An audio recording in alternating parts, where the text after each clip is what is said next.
जी, सबसे पहले तो अस्सलाम वालेकुम। आज आप लोगों का फर्स्ट डे। अच्छा, तो सबसे पहले हम अपना तारुफ करा लेते हैं। मेरा नाम अखलाक अहमद है और एजुकेशन के हवाले से मैं एनईडी यूनिवर्सिटी का ग्रेजुएट हूँ और मैंने साउथ ईस्ट यूनिवर्सिटी चाइना से मास्टर्स किया हुआ है। अभी मैं कुछ मल्टीपल जॉब्स करता हूँ। एक डिसरप्ट लैब्स करके नाम की कंपनी है जो हम लोग एआई पे ज़्यादातर काम करते हैं, उसमें मैं एक लीड सॉफ्टवेयर डेवलपर हूँ और आप लोगों का यहाँ पे टीचर भी हूँ मैं। और उसके अलावा मैं एक फ्रीलांसर भी हूँ। शायद आप लोगों ने अगर पॉम्फलेट पे पढ़ा हो तो अपवर्क का किस किस को पता है? कोई यहाँ पे जानता है अपवर्क को? फ्रीलांसिंग का पता है?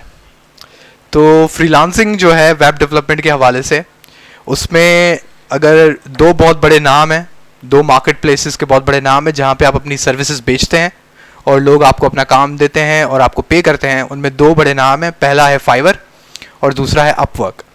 तो जो फाइवर है वो बेसिकली आपका समझ लें कि एक लो कॉस्ट सोल्यूशन है।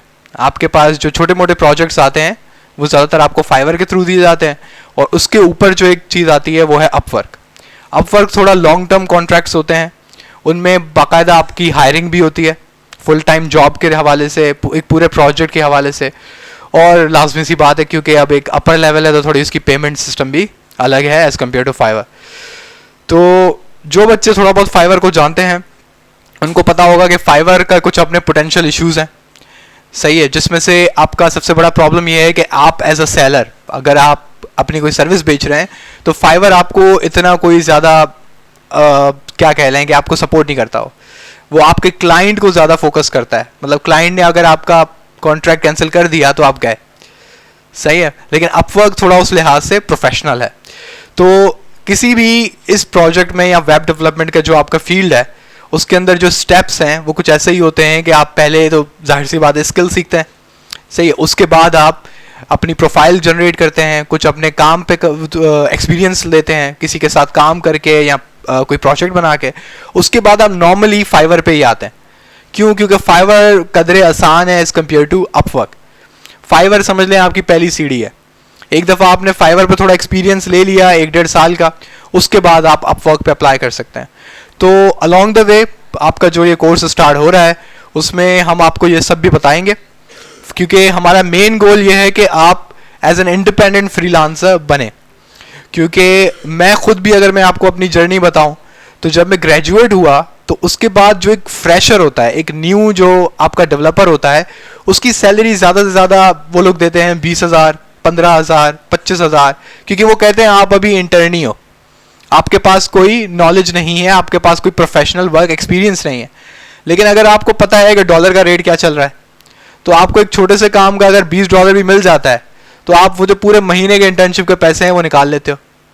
इसके अलावा वो सिर्फ आपका एक छोटा सा प्रोजेक्ट है और अगर अल्लाह का करम हुआ तो आपके पास प्रोजेक्ट ज़्यादा आए तो आप एक महीने में इतना बना लोगे कि वो आपको जितने बंदा दे रहा है, जितना आपको 2 साल में भी आपकी सैलरी होगी वो आप एक महीने में बना लोगे। और जैसे जैसे आप उसमें प्रोजेक्ट्स उठाते जाओगे आपके रिव्यूज़ बढ़ते जाएंगे, आपकी प्रोफाइल की स्ट्रेंथ बढ़ती जाएगी। वैसे वैसे एक तो आप अपनी प्राइसिंग भी बढ़ाते हैं और उसके साथ साथ आपके प्रोजेक्ट्स के जो नंबर है वो भी बढ़ते जाते हैं। क्योंकि जैसे आपकी प्रोफाइल की स्ट्रेंथ है वैसा ही आपका काम है। क्योंकि अगर आप खुद सोचें कि आपके इलाके में अगर कोई दुकान है, कोई मशहूर दुकान है, तो कोई चीज़ आपको चाहिए तो आप पहले उसके पास जाते हो क्योंकि आपको पता है यार इसका नाम है। आप उसको 10 रुपये ज़्यादा भी दे दोगे, बोलोगे यार कम अज़ कम चीज़ की गारंटी है। तो फ्रीलांसिंग भी बिल्कुल वैसा ही है कि आपका अगर नाम जितना अच्छा होगा, आपकी प्रोफाइल जितनी स्ट्रांग होगी, आपने जितना पहले काम किया हुआ होगा, उसके लिहाज से आपके पास कस्टमर आता है, क्लाइंट आता है। और वो आपके पास ये भी होता है कि शुरू में जो आप होंगे आप क्लाइंट को पकड़ रहे होगे। एक दफ़ा आपकी प्रोफाइल बन गई तो क्लाइंट आपके पीछे होता है कि यार मेरा काम कर दो। एक दफ़ा आप फाइवर पे सेटल डाउन हो गए तो उसके बाद आपके पास जो अपवर्क है उस पर फिर आपका ये $20, $30 का कहानी नहीं होती।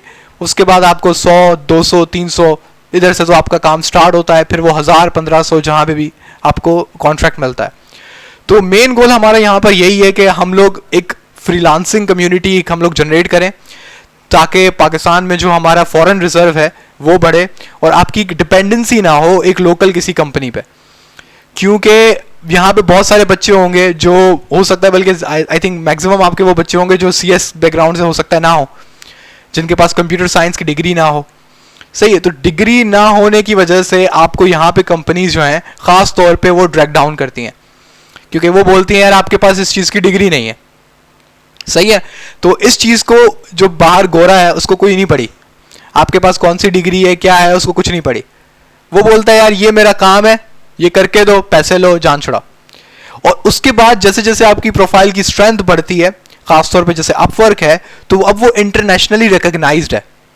वो आपको एक प्रॉपर एक लेटर निकाल के देता है, एक्सपीरियंस लेटर, कि आप दुनिया में कहीं भी किसी कंपनी को दिखा सकते हैं कि मैंने अपवर्क पे यहां से यहां तक काम किया है और मेरी इतनी अर्निंग रही है। समझ रहे हैं? तो एक तरह से आप किसी समझ लें किसी कंपनी में काम कर रहे हैं तो आपका एक एक्सपीरियंस भी काउंट हो रहा है।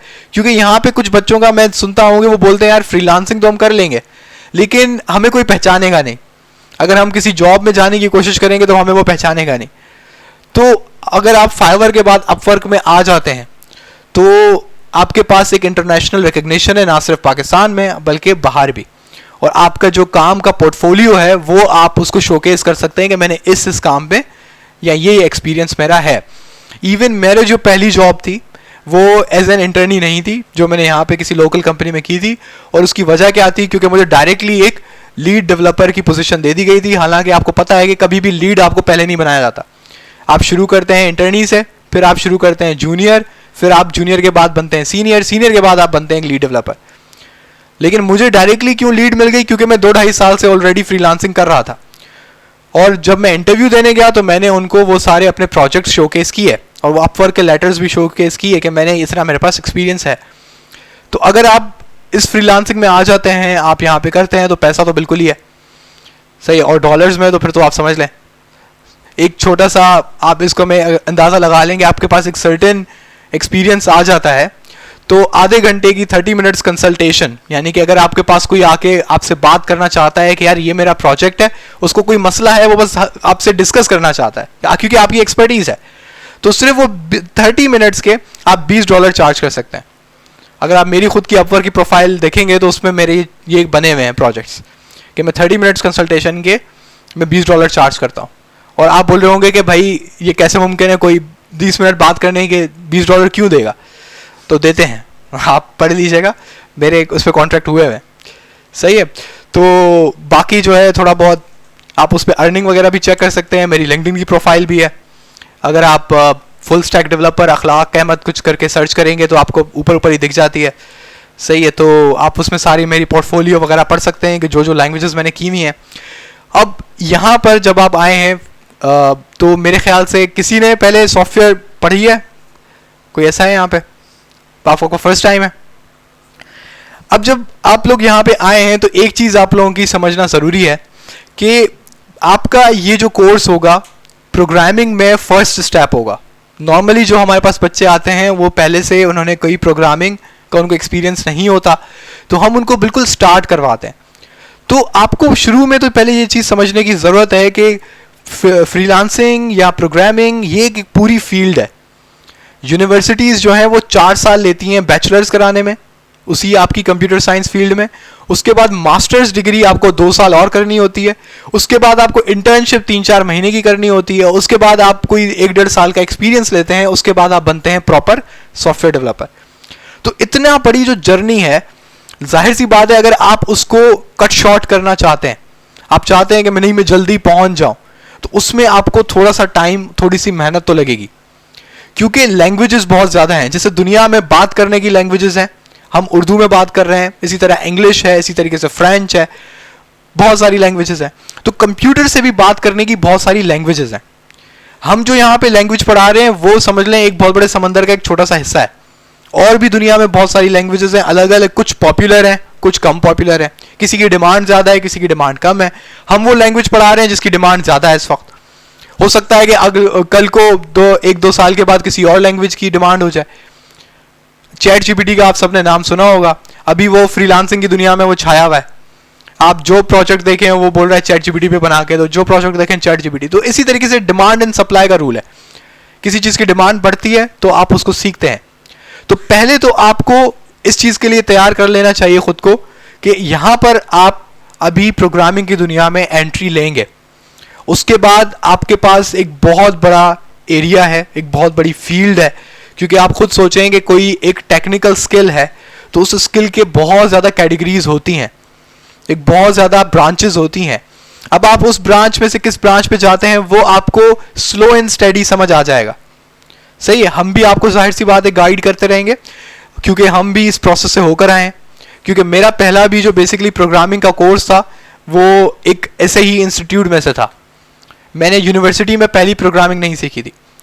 सही है, तो क्योंकि मैं भी खुद इस फील्ड से आया हूं तो मुझे पता है कि एक बच्चा जो अभी अभी नया नया आया है, जिसको प्रोग्रामिंग का कुछ नहीं पता, अभी अभी उठ के आके वो बैठा है, तो वो क्या सोच रहा होता है। ठीक है, पहले तो ये थोड़ा तैयार कर लेंगे खुद को कि थोड़ा हो सकता है कि आपको महीने लगे, बहुत सारी चीज़ें सीखने को मिले। कभी कभी आपको हो सकता है ऐसा महसूस हो मैं तो ये कर ही नहीं सकता, सही है, ये तो मेरे सर के ऊपर से जा रहा है, ये तो पता नहीं क्या चल रहा है, ऐसा महसूस होता है। ठीक है, शुरू शुरू में बड़ा महसूस होता है। कुछ बच्चों को पहली लैंग्वेज समझ में आ जाती है, फिर जब हम दूसरी लैंग्वेज पे जाते हैं तो वो बच्चा बेचारा बोलता है यार पहली वाली सही थी, ये दूसरी वाली बनाई ही क्यों। सही है, तो बहुत कुछ है। लेकिन प्रॉब्लम यह है कि जो मेरे पुराने भी स्टूडेंट्स हैं, मैं उनको एक ही बात कहता हूँ कि भाई जुड़े रहो। सही है, चलते रहो, धक्का देते रहो, गिर जा रहे हो फिर भी उठ के थोड़ा चलो, सुनते रहो। क्यों? क्योंकि आप जब बैठे हैं ना यहाँ पे, तो आप एक चीज देख रहे हैं, तो भले आपको वो समझ में नहीं आ रही, आपको कुछ नहीं पता भाई ये बंदा क्या बोल रहा है, मुझे कुछ समझ में नहीं आ रहा, लेकिन आपके कानों में अगर कुछ लफ्ज जा रहे हैं ना, जावा स्क्रिप्ट, पाइथन, फलाना ढिमकाना, तो कम से कम वो आप लफ्ज तो आपके दिमाग में आ रहा है। आज नहीं, हो सकता है 1 महीने के बाद, 1 महीने के बाद नहीं, 1 साल के बाद, कभी ना कभी तो वो लफ्ज आपको समझ आ जाएगा। क्योंकि प्रोग्रामिंग की खास बात क्या है कि ये किसी ऐसी फील्ड की तरह नहीं है कि आपको किसी बड़ी यूनिवर्सिटी में जाके, किसी लेबोरेटरी में जाके उसको सीखना लाजमी है। ये तो आप गूगल खोलें, यूट्यूब खोलें, अब जो मैं चीज़ आपको आज पढ़ाऊंगा आप गूगल पे जाके देखिएगा, यूट्यूब पे आपको हजारों वीडियोस मिल जाएंगी। समझ रहे हैं? तो ज़रूरी नहीं कि कोई टॉपिक अगर आपको समझ में नहीं आया अभी तो वो आपको बिल्कुल ही नहीं समझ आएगा। ज़रूरी नहीं कि अगर आपको कोई ज़बान समझ में नहीं आ रही, कोई लैंग्वेज समझ में नहीं आ रही, तो वो आप बिल्कुल ही फारिग हो। नहीं, ऐसा लफ्ज़ मैं इस्तेमाल करता हूँ क्योंकि वो जाहिर सी बात है कि अगर एक बच्चे को आप बिल्कुल आप उसको लेके चलाने की कोशिश करो, वो बोले नहीं मैंने तो नहीं चलना, तो सही है, फिर उसको तो थोड़ी बहुत तो उसकी करनी पड़ती है। सही है, तो ये थोड़ा बहुत तो होता है। लेकिन सिंपल से कुछ मेरे भी रूल्स हैं कि यार एक तो शोर नहीं होता क्लास में, क्योंकि खामोशी एक बड़ी बेहतरीन चीज़ है, सबको सुनाई भी देता है, सबको समझ भी आता है कि क्या चल रहा है। तो और ये थोड़ी सी आपके टीचर के लिए आपकी एक रिस्पेक्ट भी होती है कि अगर आप थोड़ा खामोश बैठ के उसकी बात सुन रहे हैं, भले आपको नींद आ रही है, सो जाओ, मसला कोई नहीं, मैं मना नहीं करता। कुछ यहाँ पे बच्चे आते हैं जिनको माँ बाप धक्के दे के निकाल देते हैं घर से कि भाई कुछ पढ़ ले। सही है, उनके दिमाग में चल रहा होता है कि किसको क्या मैसेज करना है, फिर उसको कैसे मनाना है, तो मैं मना नहीं करता। आप बैठे रहो, आप खामोशी से बैठे रहो, मैं कोई कुछ नहीं कहता। आपने आवाज़ निकाली तो उस पर मसला होता है। दूसरा असाइनमेंट है। अब असाइनमेंट आप लोगों की खुद के भले के लिए। सही है, आप सब मैट्रिक पास तो हैं? अभी तो आपने बोल दिया, अभी कुछ दिनों के बाद मैं ऐसे ऐसे सवाल पूछूंगा, फिर हम देखेंगे कौन कौन मैट्रिक पास है। तो खैर, मैट्रिक पास अगर आप बच्चे हैं तो इसका मतलब है आप स्कूल क्रॉस कर चुके हैं। बात समझ आ रही है? कोई ऐसा है जो फर्स्ट ईयर में ना गया हो? सारे फर्स्ट ईयर भी क्रॉस कर चुके हैं? सेकेंड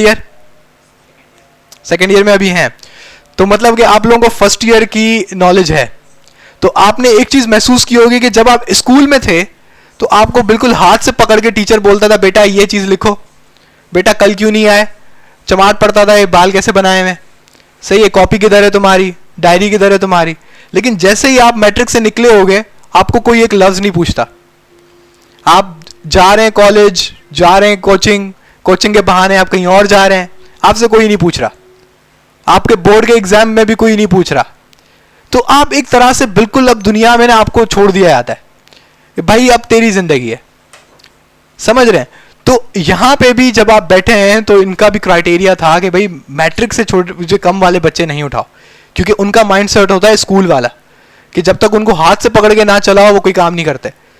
तो अब आप यहाँ एक समझ लें कि एक यूनिवर्सिटी लेवल पर हैं, और यूनिवर्सिटी लेवल को मैं आपकी एक बात समझा दूं कि कोई आपको पकड़ के मारेगा नहीं कि ये काम करो।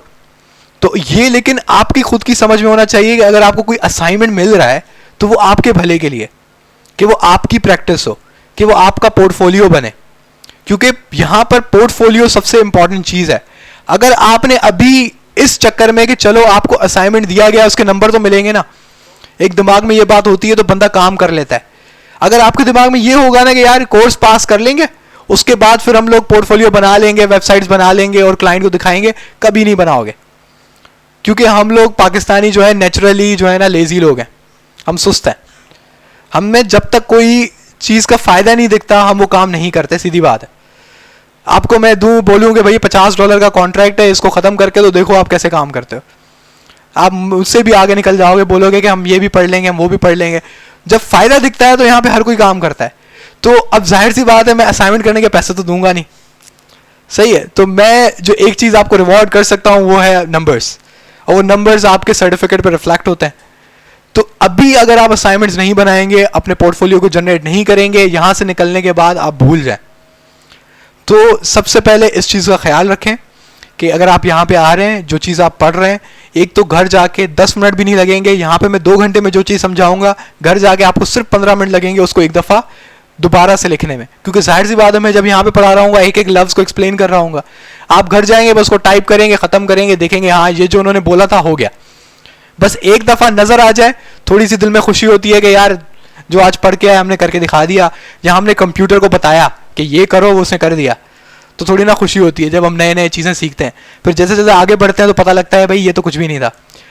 तो खैर, लेकिन वो जो छोटी सी खुशी है अगर आपको वो मिल रही है ना तो वो बहुत है। आपके पास 5 दिन होंगे, सिर्फ 2 दिन आपकी क्लासेस होती हैं, तीसरे दिन आपकी प्रैक्टिस डे होता है। तो आपके पास 5 दिन है, 5 दिन में आपको सिर्फ 15 मिनट लगाने हैं। जो चीज़ यहाँ पे पढ़ाई जा रही है उसको दोबारा से रिपीट करना है, बस, और कुछ भी नहीं। उसके अलावा मुझे पता है कि हम लोग बहुत अमीर लोग हैं तो सबके पास लैपटॉप हो ऐसा मुमकिन तो नहीं है, ठीक है। तो यहाँ पे आपके पास कंप्यूटर्स की फैसिलिटीज़ है। संडे वाले दिन आपका एक डेडिकेटेड टाइम होता है जो आप मैनेजमेंट से पूछ भी सकते हैं। उसके अलावा भी अगर आपको एक्स्ट्रा कोई मेहनत करनी है, कोई काम करना है, या आपको कहीं से कोई क्लाइंट का काम आपने पकड़ा है, अब आपको कोई दिल लगा के काम करना है, तो आप मैनेजमेंट से बात कर सकते हैं ताकि वो आपको आउट ऑफ द वे जाकर भी आपको कंप्यूटर्स अलॉट कर लें। क्योंकि वो आपको बता दे देंगे यार इस टाइम से इस टाइम तक वो क्लास चलेगी, उनकी प्रैक्टिस हो रही होगी, तो आप इस टाइम से इस टाइम पे आ जाओ। जैसे अभी भी आपके देख रहे हैं, आप पीछे कुछ बच्चे बैठे हुए हैं जो कंप्यूटर्स इस्तेमाल कर रहे हैं। क्योंकि मैं समझता हूँ कि भाई इस टाइम पे जब हम स्टूडेंट्स होते हैं तो रिसोर्सेज की बड़ी कमी होती है। हमारे पास अच्छा लैपटॉप नहीं होता, क्योंकि मैं भी खुद जब आपकी तरह HTML CSS पढ़ रहा था तो मेरे पास Pentium 4 होता था जो एक ब्राउज़र खोलने में भी 10 मिनट लगाता था। तो मुझे भी बड़ा गुस्सा आता था कि यार ये क्या बकवास है। तो वहाँ पे जिस इंस्टीट्यूट में पढ़ता था मैं भी वहीं जाकर आधा घंटा पहले चला जाता था, तो पिछले हफ्ते उन्होंने पढ़ाया होता था, मैं जाके उनकी लैब में काम कर लेता था क्योंकि उनके बड़े अच्छे होते थे कंप्यूटर, सही है। तो यहाँ पर आपके पास PCs हैं, बड़े ज़बरदस्त हैं, मैंने खुद भी चलाए हुए हैं। तो आप यहाँ पर आएँ, प्रैक्टिस कर सकते हैं, ठीक है। अब थोड़ा 8:20 हो गए, थोड़ा आप असल काम की तरफ जाते हैं। पहले थोड़ा ये समझते हैं कि आप लोग पढ़ने क्या जा रहे हो, सही है। किस मसलों में हम आपको फंसाने वाले हैं, सबसे पहले ये समझते हैं थोड़ा। तो टाइटल देख के आपको ये तो समझ आ गया होगा कि ये कोई वेबसाइट डेवलपमेंट का कोर्स है, सही है। आप लोग अभी यंग जनरेशन हो तो आपको ये भी पता होगा वेबसाइट क्या होती है, सबको पता है, सबने वेबसाइट यूज़ की होंगी, गूगल वगैरह सबने देखा होगा, यूट्यूब सब इस्तेमाल करते होंगे। तो आपको आपकी मोबाइल में या लैपटॉप में जो आप ब्राउज़र पे खोलते हो, ब्राउज़र सबको पता है, गूगल क्रोम और ये सब। अच्छा, कुछ बच्चे होंगे क्या पागल आदमी है, क्या बातें कर रहा है, सही है, किसको नहीं पता होता। लेकिन यकीन करें यहाँ पे कुछ ऐसे बच्चे होंगे जिनको वाकई नहीं पता होता। यहाँ पे मेरे पास ऐसे ऐसे बच्चे आए जिनको विंडोज़ खोलना नहीं आती थी, विंडोज़ क्लोज करना नहीं आती थी, लेकिन माशाल्लाह बाद में वो इस पोजीशन पे पहुँचे कि आज वो कंपनीज में भी काम कर रहे हैं, सही है। तो हर किसी का स्टार्ट जहाँ से हो रहा है ये ज़रूरी नहीं है, वो बंदा पहुँच कहाँ रहा है ये ज़्यादा ज़रूरी है, ठीक है। तो इस वजह से मैं अगर ऐसी कोई बात करता हूँ कि आपके दिल में आए कि ये क्या पागल बंदा है, ये क्या बातें कर रहा है, ये किसको नहीं पता होता, तो समझ जाएंगे आपको ये चीज़ पता है, हो सकता है आपके बराबर वाले को ना पता हो, ठीक है। तो हमारे पास मोबाइल लैपटॉप में एक सॉफ्टवेयर होता है जो एक जिसको हम ब्राउज़र कहते हैं, Google Chrome, Mozilla Firefox, opera, ये बहुत सारे ब्राउज़र्स हैं।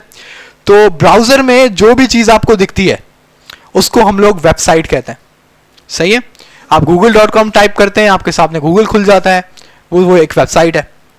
अब ये वेबसाइट कैसे दिख रही है, ये वेबसाइट कैसे बनाई गई, ये वेबसाइट कहाँ पड़ी हुई है, आपको कैसे दिख रही है, ये आपको गूगल फ्री में सर्विस क्यों दे रहा है, सही, इतनी बड़ी कंपनी है, हम सुन रहे होते हैं भाई इतने बिलियन डॉलर्स की कंपनी है, ये व्हाट्सएप जो है ये 19.7 बिलियन डॉलर का बिका, ये इतनी वैल्यूएशन, इतने पैसे, और आपके पास फ्री है।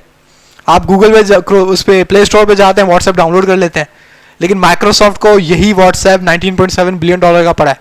सॉरी, माइक्रोसॉफ्ट नहीं, फेसबुक को। तो ये क्यों है और ये सब क्या है? बेसिकली ये आपका कोर्स है। जैसे फेसबुक है, जैसे यूट्यूब है, जैसे नेटफ्लिक्स है, इस तरह की वेबसाइट्स बनाना आपका एंड गोल है। ये हमारे इस कोर्स का बेसिकली मेन पर्पस है कि आपको एक ऐसी वेबसाइट्स बनाना सिखाना कि आप लोग अपने क्रोम पे जाएं, अपना लिंक लगाएं, तो आपको आपकी वेबसाइट दिख जाए। ये आपके कोर्स का बेसिकली मोटो है। और एंड ऑफ द डे अगर आप आखिर तक बच पाते हैं तो आप यकीनन इस पोजीशन पे आएंगे कि आप आके लिंक दे रहे होंगे कि यार ये मेरा लिंक है, जैसे google.com है, तो आपका लिंक जब हम क्रोम पे टाइप करेंगे तो आपकी वेबसाइट खुल जाएगी। ये बिल्कुल ज़ीरो से आखिर तक आपको पढ़ाया जाएगा और इसमें क्या क्या चीज़ें होती हैं आपको ये भी पढ़ाया जाएगा। तो जो आप वेबसाइट देखते हैं उसके बेसिकली दो हिस्से होते हैं। एक हिस्सा आपको दिखता है, एक हिस्सा आपको नहीं दिखता। जो हिस्सा आपको दिखता है हम उसे कहते हैं फ्रंट एंड। क्या कहते हैं? Front end. अंग्रेजी का लफ्ज है फ्रंट, उससे आप समझ जाते हो कि जो चीज़ आगे हो। सही है। तो हमें जो विजुअल दिखता है, जो चीज़ हमें दिखती है, जैसे गूगल का पेज दिखता है, उसको हम कहते हैं फ्रंट एंड, एक वेबसाइट का फ्रंट एंड। और एक चीज़ होती है कि आप टाइप करते हैं, फर्ज करें गूगल पे जाके एप्पल, और आप सर्च का बटन दबाते हैं तो आप देखते हैं आपके पास सारे रिजल्ट आ जाते हैं। अब ये जो आपने टाइप करके सर्च किया, तो गूगल को कैसे पता लगा कि आपको क्या क्या ढूंढ के लाके देना है? यानी कि कोई प्रोसेसिंग हुई है, सही है, किसी ने कोई सिस्टम चलाया है। तो ये जो एक छुपा हुआ सिस्टम चल रहा है जो आपको डेटा लाके देता है, इसको हम कहते हैं बैकएंड। क्या कहते हैं? बैकएंड। तो वेबसाइट के हमेशा दो हिस्से होते हैं, एक होता है उसका फ्रंट एंड और एक होता है बैकएंड। अब जो फ्रंट एंड होता है वो आपको हमेशा दिखता है। जो वेबसाइट आपको बल्कि दिख रही है उसका वो क्या है? Front end. जो हिस्सा आपको नहीं दिख रहा वो क्या है? बैकएंड। लेकिन वो बैकएंड होता है। सही है। तो जब हम ये कोर्स पढ़ेंगे तो सबसे पहले हम पढ़ेंगे फ्रंट एंड। फ्रंट एंड कैसे बनाया जाता है, यानी कि जो वेबसाइट को आपको दिख रही है वो हम कैसे बनाएंगे, हमारा पहला गोल ये है। एक दफा आपने ये बनाना सीख लिया जो आपको ब्राउजर पे दिख रहा है, उसके बाद फिर हम वो बनाएंगे जो आपको ब्राउजर पे नहीं दिख रहा है। तो ये आपके कोर्स के दो हिस्से हैं, पहला है फ्रंट एंड, दूसरा है बैक एंड। इसमें आपका कोर्स ब्रेकआउट हुआ है। अब आता है फ्रंट एंड। अब जब आप वेबसाइट का फ्रंट एंड बनाते हैं तो आपके पास, जैसा मैंने कहा, बहुत सारी लैंग्वेजेस हैं। आप कोई भी लैंग्वेज इस्तेमाल कर सकते हैं, लेकिन वेब डेवलपमेंट की सबसे जो पॉपुलर आपके पास लैंग्वेज है वो है जावास्क्रिप्ट। ठीक है, किसी ने नाम सुना है इसका? तो जावा का नाम सुना है? जावा और जावास्क्रिप्ट डिफरेंट है। सही है। जावा जावास्क्रिप्ट नहीं है, जावास्क्रिप्ट जावा नहीं है। अगर कोई यहाँ पे सोच रहा है कि जावास्क्रिप्ट पढ़ के हम जावा लिख लेंगे, तो दोनों अलग अलग चीज़ें हैं। वो जब आप थोड़ा आगे चलेंगे तो हम आपको समझा देंगे कि जावा और जावास्क्रिप्ट में क्या फ़र्क है। जो चीज़ आप पढ़ रहे हैं उसका नाम क्या है? जावास्क्रिप्ट। ठीक है। अब जावास्क्रिप्ट एक लैंग्वेज है, लेकिन इस लैंग्वेज तक पहुंचने के लिए इससे पहले दो और लैंग्वेजेस हैं जो आप पढ़ोगे, जिसको हम कहते हैं HTML और CSS। तो HTML, CSS, जावास्क्रिप्ट, जब इन तीन चीज़ों को आप जोड़ते हो तो आपका क्या बन जाता है? Front end. यानी फ्रंट एंड बनाने के लिए आपको सबसे पहले HTML, उसके बाद CSS, उसके बाद क्या चाहिए? जावास्क्रिप्ट। तो ये फ्रंट एंड के ब्रेकडाउन है। हम अब हमें ये समझ आ गया कि वेबसाइट के दो हिस्से हैं। हमें ये समझ आ गया कि फ्रंट एंड कैसे, किन जबानों के जरिए बनाया जाएगा। यानी कि आप समझ गए होंगे, हम आपको सबसे पहले HTML पढ़ाएंगे, उसके बाद हम आपको CSS पढ़ाएंगे और फाइनली आपको जावास्क्रिप्ट पढ़ाएंगे, जिससे आपका फ्रंट एंड कंप्लीट हो जाएगा। अब हम ये जरा सोचते हैं कि एक फ्रंट एंड बनाने के लिए इन तीन चीज़ों की ज़रूरत क्यों पड़ी? सही है। जो सिर्फ जावास्क्रिप्ट क्यों नहीं, या सिर्फ HTML क्यों नहीं, या सिर्फ CSS क्यों नहीं? ये थोड़ा सा हमें समझ में नहीं आ रहा कि ये तीन चीज़ें क्यों। तो कहानी कुछ यूँ है कि जो आपको चीज़ दिखती है स्क्रीन पर, आप देखते हैं वो बड़ी खूबसूरत सी होती है, उसमें कुछ फंक्शनैलिटीज़ भी होती हैं, बटन दबाओ तो कुछ हो जाता है। अब जैसे आप फेसबुक पे जब लॉगिन कर रहे होते हैं तो आपका पहले पासवर्ड डॉट डॉट डॉट दिखाता है, लेकिन सामने छोटी सी आंख बनी हुई होती है, उस आंख को आप क्लिक करते हैं तो आपका पासवर्ड दिख जाता है।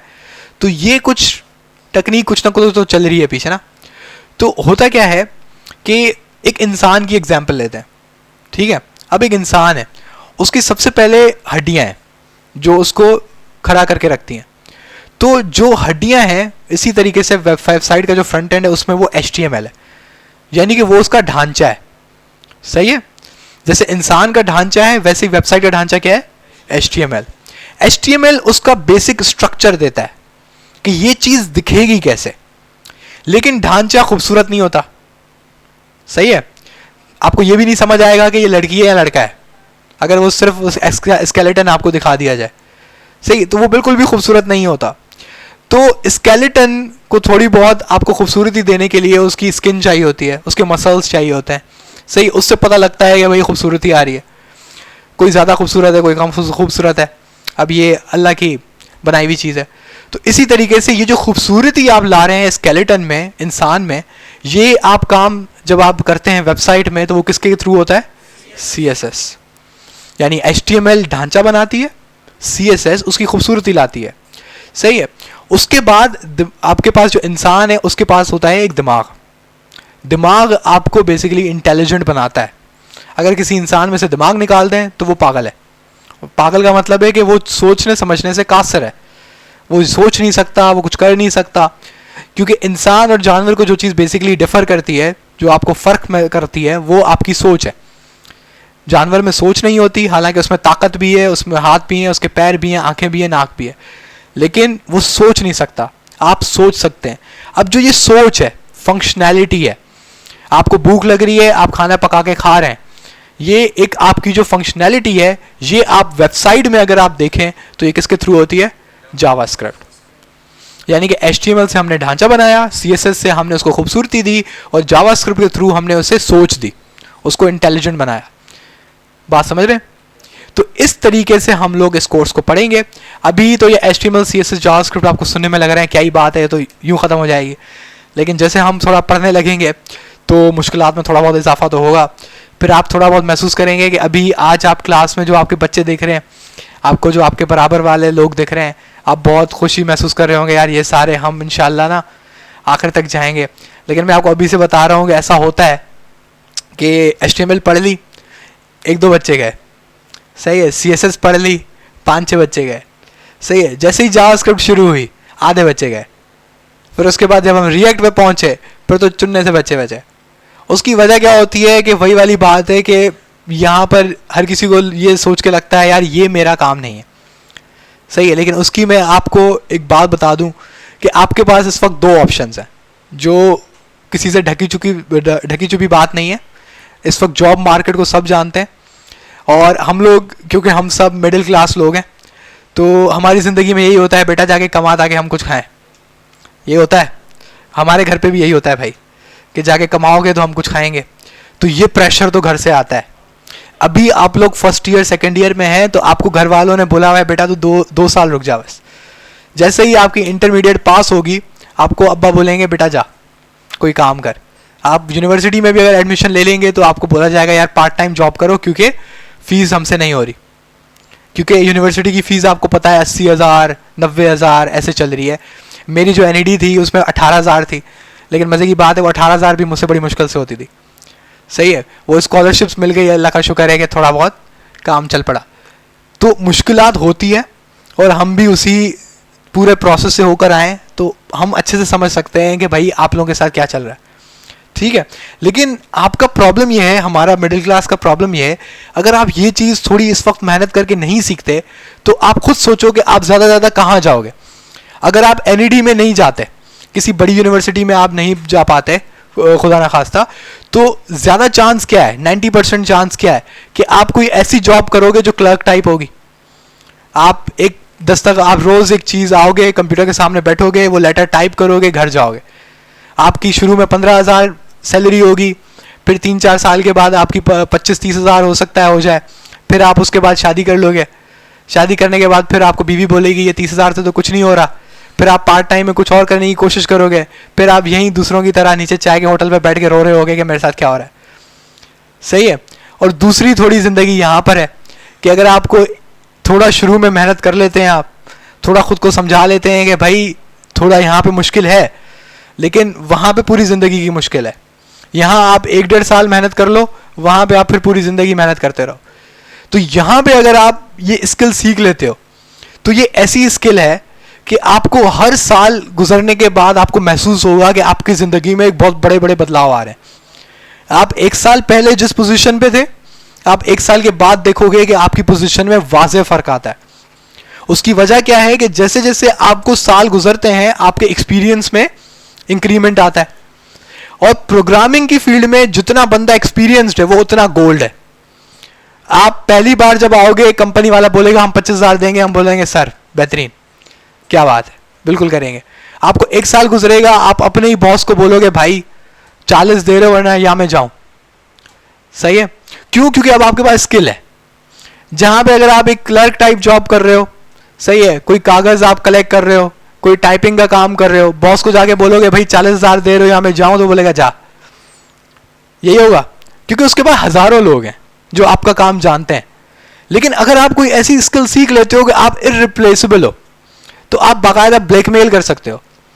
उसको बोलो मैं चला जाता हूं। अब उस मालिक को पता है कि आपके जाने से उसका पूरा एक डिपार्टमेंट जमीन पे आ गिरेगा, तो वो डरेगा, फिर वो आपको पैसे देगा जितने आप मांगते हो। और ऐसा होता है, और आपके बॉस को पता है। उसकी वजह क्या है कि आपको पता है कि एक छोटी सी अगर वेबसाइट है और अपवर्क पे एक आपकी अच्छी प्रोफाइल बनी हुई है, तो आप एक छोटी सी वेबसाइट जो आपको 2-3 दिन लगेंगे, आप उसके $100-200 लेते हो।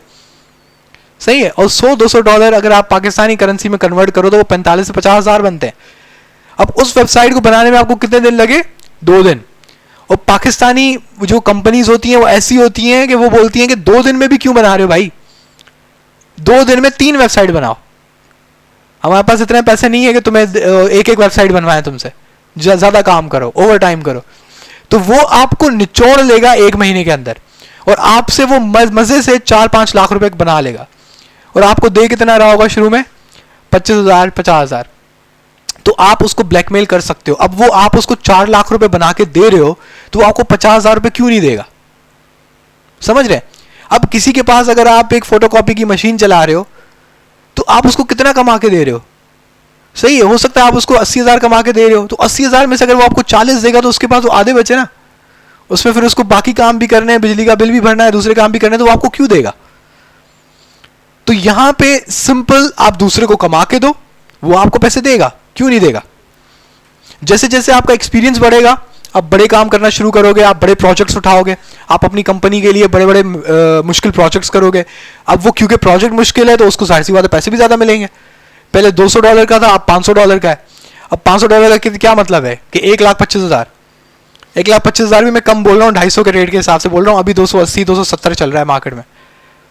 सही है, तो अब वो 1,25,000 आपसे एक प्रोजेक्ट में उसने बना लिए है, तो वो आपको 80,000 क्यों नहीं देगा? मतलब उससे पूरे महीने में अगर वो आपको 3 दिन का बस एक प्रोजेक्ट बनवा लेता है, तो सोचें कि आपको वो बाकी जितने भी 27 दिन है वो आपसे समझ लो प्रॉफिट में, क्योंकि उसने आपकी सैलरी निकाल दी। अब वो आपसे प्रॉफिट कमाएगा बस, तो वो आपको क्यों नहीं रखेगा? तो इस फील्ड की खास बात यह है कि आपकी जो स्किल है वो आपको कमा के देती है। अब ये बात मजे की बात है कि जैसे कंस्ट्रक्शन की फील्ड है, अब कंस्ट्रक्शन का जो प्रॉफिट है वो छुपा हुआ है, वो सिर्फ मालिक की जेब में आ रहा होता है। तो जो एक इंजीनियर होता है वो उसको ब्लैकमेल नहीं कर पाता कि मुझे ज्यादा पैसे दो वरना मैं जा रहा हूं, बोल रहा है भाई जा, क्योंकि हजारों पीछे इंजीनियर्स पड़े हुए हैं। लेकिन ये एक ऐसी फील्ड है कि अगर आपको एक स्किल आ जाती है तो अब आप उसके माहिर हो। अब जो क्लाइंट होता है, कंपनी का जो क्लाइंट होता है, वो भी आके मांगता है कि नहीं जो पहले बंदा था ना उसने काम बहुत अच्छा किया था, उसी को ही लाके दो। अब दूसरा बंदा आएगा, उसको हम 1 महीना समझाएंगे, सारी मेहनत लगेगी, तो आपके सामने बॉस मजबूर होता है। बात समझ रहे हैं? फिर आप अपनी कंडीशंस भी मनवाते हैं। आप बोलते हैं मैं फर्ज करो 8 घंटे काम नहीं कर रहा, मैं 6 घंटे करूंगा, मैं हफ्ते को नहीं आऊंगा। अब आप खुद सोचें कि मैं, आपको पता है कि जॉब जो होती है वो सैटरडे तक होती है पाकिस्तान में नॉर्मली, तो आज फ्राइडे है, तो मैं 6 बजे यहाँ पे आ गया था और मैं जाता 2-3 बजे हूँ। ये जो भी मुझे लोग जानते हैं सबको पता है। सही है। दूसरा है कि मैं किसी की कॉल नहीं उठाता इस बारे में मैं बहुत मशहूर हूँ। तो कंपनी में मुझे कोई भी कुली कॉल करे मैं उसकी कॉल नहीं उठाता। सही है। मैंने वो फुल हरकतें की हुई हैं कि भाई इसको कभी भी बस वो है धक्के देके निकालो, लेकिन अभी तक मैं टिका हूँ। उसकी वजह क्या है क्या मुझे पता है कि भाई जो स्किल मेरे पास है, जो काम मैंने संभाले हैं, मुझे पता है वो मेरा डिपार्टमेंट है। तो इसी तरीके से भी अगर आप अपनी स्किल बना लेते हैं और अपनी आप एक जगह बना लेते हैं, फिर आप इररिप्लेसेबल हो। आपको फिर टेंशन भी नहीं है, निकालना है निकाल दो, क्योंकि आपको पता है कि मेरे पास दूसरी कंपनीज पे मैं लग जाऊंगा क्योंकि मेरे पास स्किल है।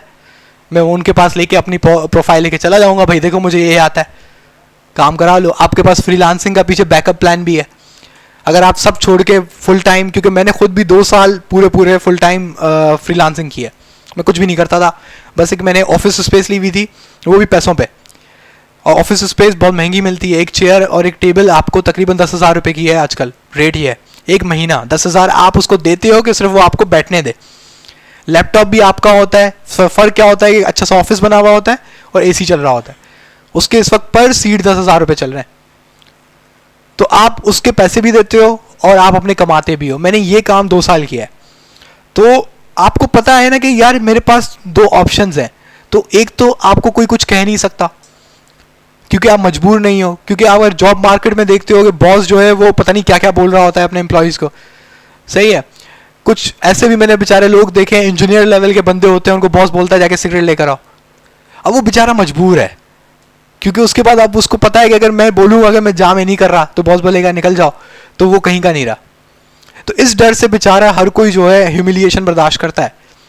लेकिन प्रॉब्लम ये है कि अगर आपके पास स्किल है, आपको पता है कि मेरे पास दूसरी सोर्स है, तो आप बोलोगे भाई निकाल दे, टेंशन कोई नहीं, अल्लाह का शुक्र है हम संभाल लेंगे। तो एक अलग जो फीलिंग होती है ना कि यार फ्रीडम वाली, तो यकीन करें बड़ी ज़बरदस्त होती है। तो बस उसको वहाँ तक पहुँचने के लिए आपको शुरू के 1-1.5 साल मेहनत करनी है। कोई चीज़ समझ में नहीं आ रही तो जुड़े रहना है। आपके पास यहाँ पे आपसे पहले 3 बैचेस पास आउट हो चुके हैं। उन 3 बैचेस में मैं आपको बता रहा हूँ 40 में से ऐसा हुआ है, 40-50 बच्चों में से किसी बैच में 10, किसी में 15, इस तरीके से बच्चे आखिर तक पहुँचे। लेकिन जब वो आखिर तक जो पहुँच गए वो अपने अपनी जगहों पे कुछ ना कुछ काम कर रहे हैं, अब उनके पास वो स्किल है। अब आप थोड़ा किसी किसी के दिमाग में ये आजकल सोच होती है कि यार फ्रीलांसिंग में तो हज़ारों लोग हैं, हमें कौन रखेगा। तो एक बात याद रखें कि हर किसी की अपनी स्पेशलिटी होती है। कोई किसी चीज़ में स्ट्रांग होता है, कोई किसी चीज़ में स्ट्रांग होता है। आपकी भी कोई ना कोई स्पेशलिटी होगी, आपको सिर्फ उसको ढूंढना है और उसकी टेंशन लेने की ज़रूरत नहीं है। मेरा भी ये है कि भाई मैंने HTML सीख ली, CSS सीख ली, जावास्क्रिप्ट सीख ली, Node.js सीख ली, पाइथन सीख ली, Nginx सीख लिया, रिवर्स प्रॉक्सी सीख ली, क्लाउड कंप्यूटिंग सीख ली, AI में इस वक्त मैं काम करता हूँ, मैं वेब स्क्रैपिंग में भी काम करता हूँ, NLP में भी काम करता हूँ, प्रेडिक्टिव एनालिसिस भी मैं कर रहा होता हूँ, कंप्यूटर विजन में भी मैं काम कर रहा हूँ। इतनी सारी चीज़ें मैं क्यों कर रहा होता हूँ? क्योंकि मैं ढूंढ रहा होता हूँ कि मैं किस चीज़ में ज़्यादा बेटर हूँ। या हो सकता है मैं कोई ऐसी फील्ड ज़्यादा मैं प्रोग्रामिंग की कोई ऐसी फील्ड में ज़्यादा बेटर हूँ जो अभी मैं काम कर रहा हूँ उससे भी ज़्यादा कमा लूँ, क्योंकि अल्टीमेट गोल क्या है? पैसे। जाहिर सी बात है मैं तो वहाँ चला जाऊँगा ना जहाँ मुझे पैसे ज़्यादा मिलेंगे। HTML CSS कोई मेरा चाचा थोड़ी है कि मुझे वो अच्छा लग रहा है कि मैं वही करता रहूँगा सारी ज़िंदगी। नहीं, अगर कोई चीज़ मुझे ज़्यादा बना के दे रही है मैं सीधी बात है वहाँ चला जाऊँगा। तो प्रोग्रामिंग की सबसे खास बात ये है कि एक दफ़ा आप कोई भी लैंग्वेज सीख लें, आपने जावास्क्रिप्ट सीख ली, आप दुनिया की कोई भी लैंग्वेज उठा लें, उसकी सारी बेसिक सेम है। आपको जावास्क्रिप्ट सीखने में थोड़ी टाइम लगेगा, थोड़ी मेहनत लगेगी, लेकिन एक दफ़ा आपने प्रोग्रामिंग लैंग्वेज का कॉन्सेप्ट समझ लिया तो उसके बाद आप कोई भी प्रोग्रामिंग लैंग्वेज 1 महीने के अंदर यूँ सीख जाएंगे यूट्यूब से। मैं आपको अपनी बात बता रहा हूँ कि मुझे HTML CSS जावास्क्रिप्ट पढ़ाई गई थी, बिल्कुल वही कोर्स जो इस वक्त आपका है। उसके बाद पाइथन मैंने खुद सीखी। उसकी वजह क्या थी कि मैंने देखा यार जावास्क्रिप्ट में जो कॉन्सेप्ट है, जो फंक्शंस हैं, जो लूप्स हैं, जो कंडीशंस हैं, वो सेम चीज़ पाइथन में भी है, कोई चेंज नहीं है, बस लिखने का थोड़ा तरीका अलग है। तो मुझे सिर्फ क्या याद रखना था, जो लिखने का तरीका मुख्तलिफ है, तो मुझे पाइथन भी आ गई। सोच रहे हैं? और यहाँ पे हर वक्त आप खुद को इम्प्रूव करते रह सकते हैं। अभी भी इतना सब कुछ अभी मैंने आपको लिस्ट बताई, ये बहुत थोड़ी है। अगर आप मेरी अपवर्क की प्रोफाइल पे जाएंगे तो आपको पता लगेगा कि मेरी कितनी बड़ी लिस्ट है, ठीक है। लेकिन ये देख के बंदा डर ना जाए कि यार ये तो पता नहीं 4-5 साल से बंदा काम कर रहा है तो शायद इसका तभी इतना ज़्यादा है। स्लो आप हर कोई सीख जाता है। इम्पॉर्टेंट है कि आप उसको कंटिन्यू करते रहें, ठीक है, लेकिन और सीखते भी रहें। आप ये कोर्स कर लें, साथ में काम भी करें, कोई और चीज़ भी करें। अब इवन मैं 3 जगह पे काम कर रहा हूँ, मेरी अपनी सारा एक साइड बिजनेस भी है जो फ्रीलांसिंग है, अब मेरी जॉब भी है, लेकिन उसके बावजूद इस वक्त मैं फ्लटर सीख रहा हूँ। फ्लटर का नाम सुना है किसी ने? फ्लटर जो है मोबाइल ऐप डेवलपमेंट का एक लैंग्वेज है। तो मैं वो भी सीख रहा हूँ, क्योंकि मैं चाह रहा हूँ कि यार मेरे हो सकता है मैं उसमें बेटर हूँ, कि मैं एक खुद में आपको इम्प्रूवमेंट हर वक्त लानी चाहिए, और ये आपकी प्राइस भी ऊपर उठाती है, क्योंकि आपके पास जितनी नॉलेज है आपकी उतनी वर्थ है। कोई भी यहाँ पे आपके घर वालों के अलावा कोई आपका ये नहीं है कि मेरा दोस्त है कि यार ये तो मेरे लिए अच्छा ही करेगा, नहीं भाई, दुनिया बहुत अनफेयर है। आपको कोई फ़ायदा तभी देगा जब आप उनको कोई फ़ायदा देंगे, समझ रहे हैं? तो आप अपनी जब तक वर्थ नहीं बनाते, कोई कंपनी वाला हो कोई भी हो आपको नहीं रखेगा।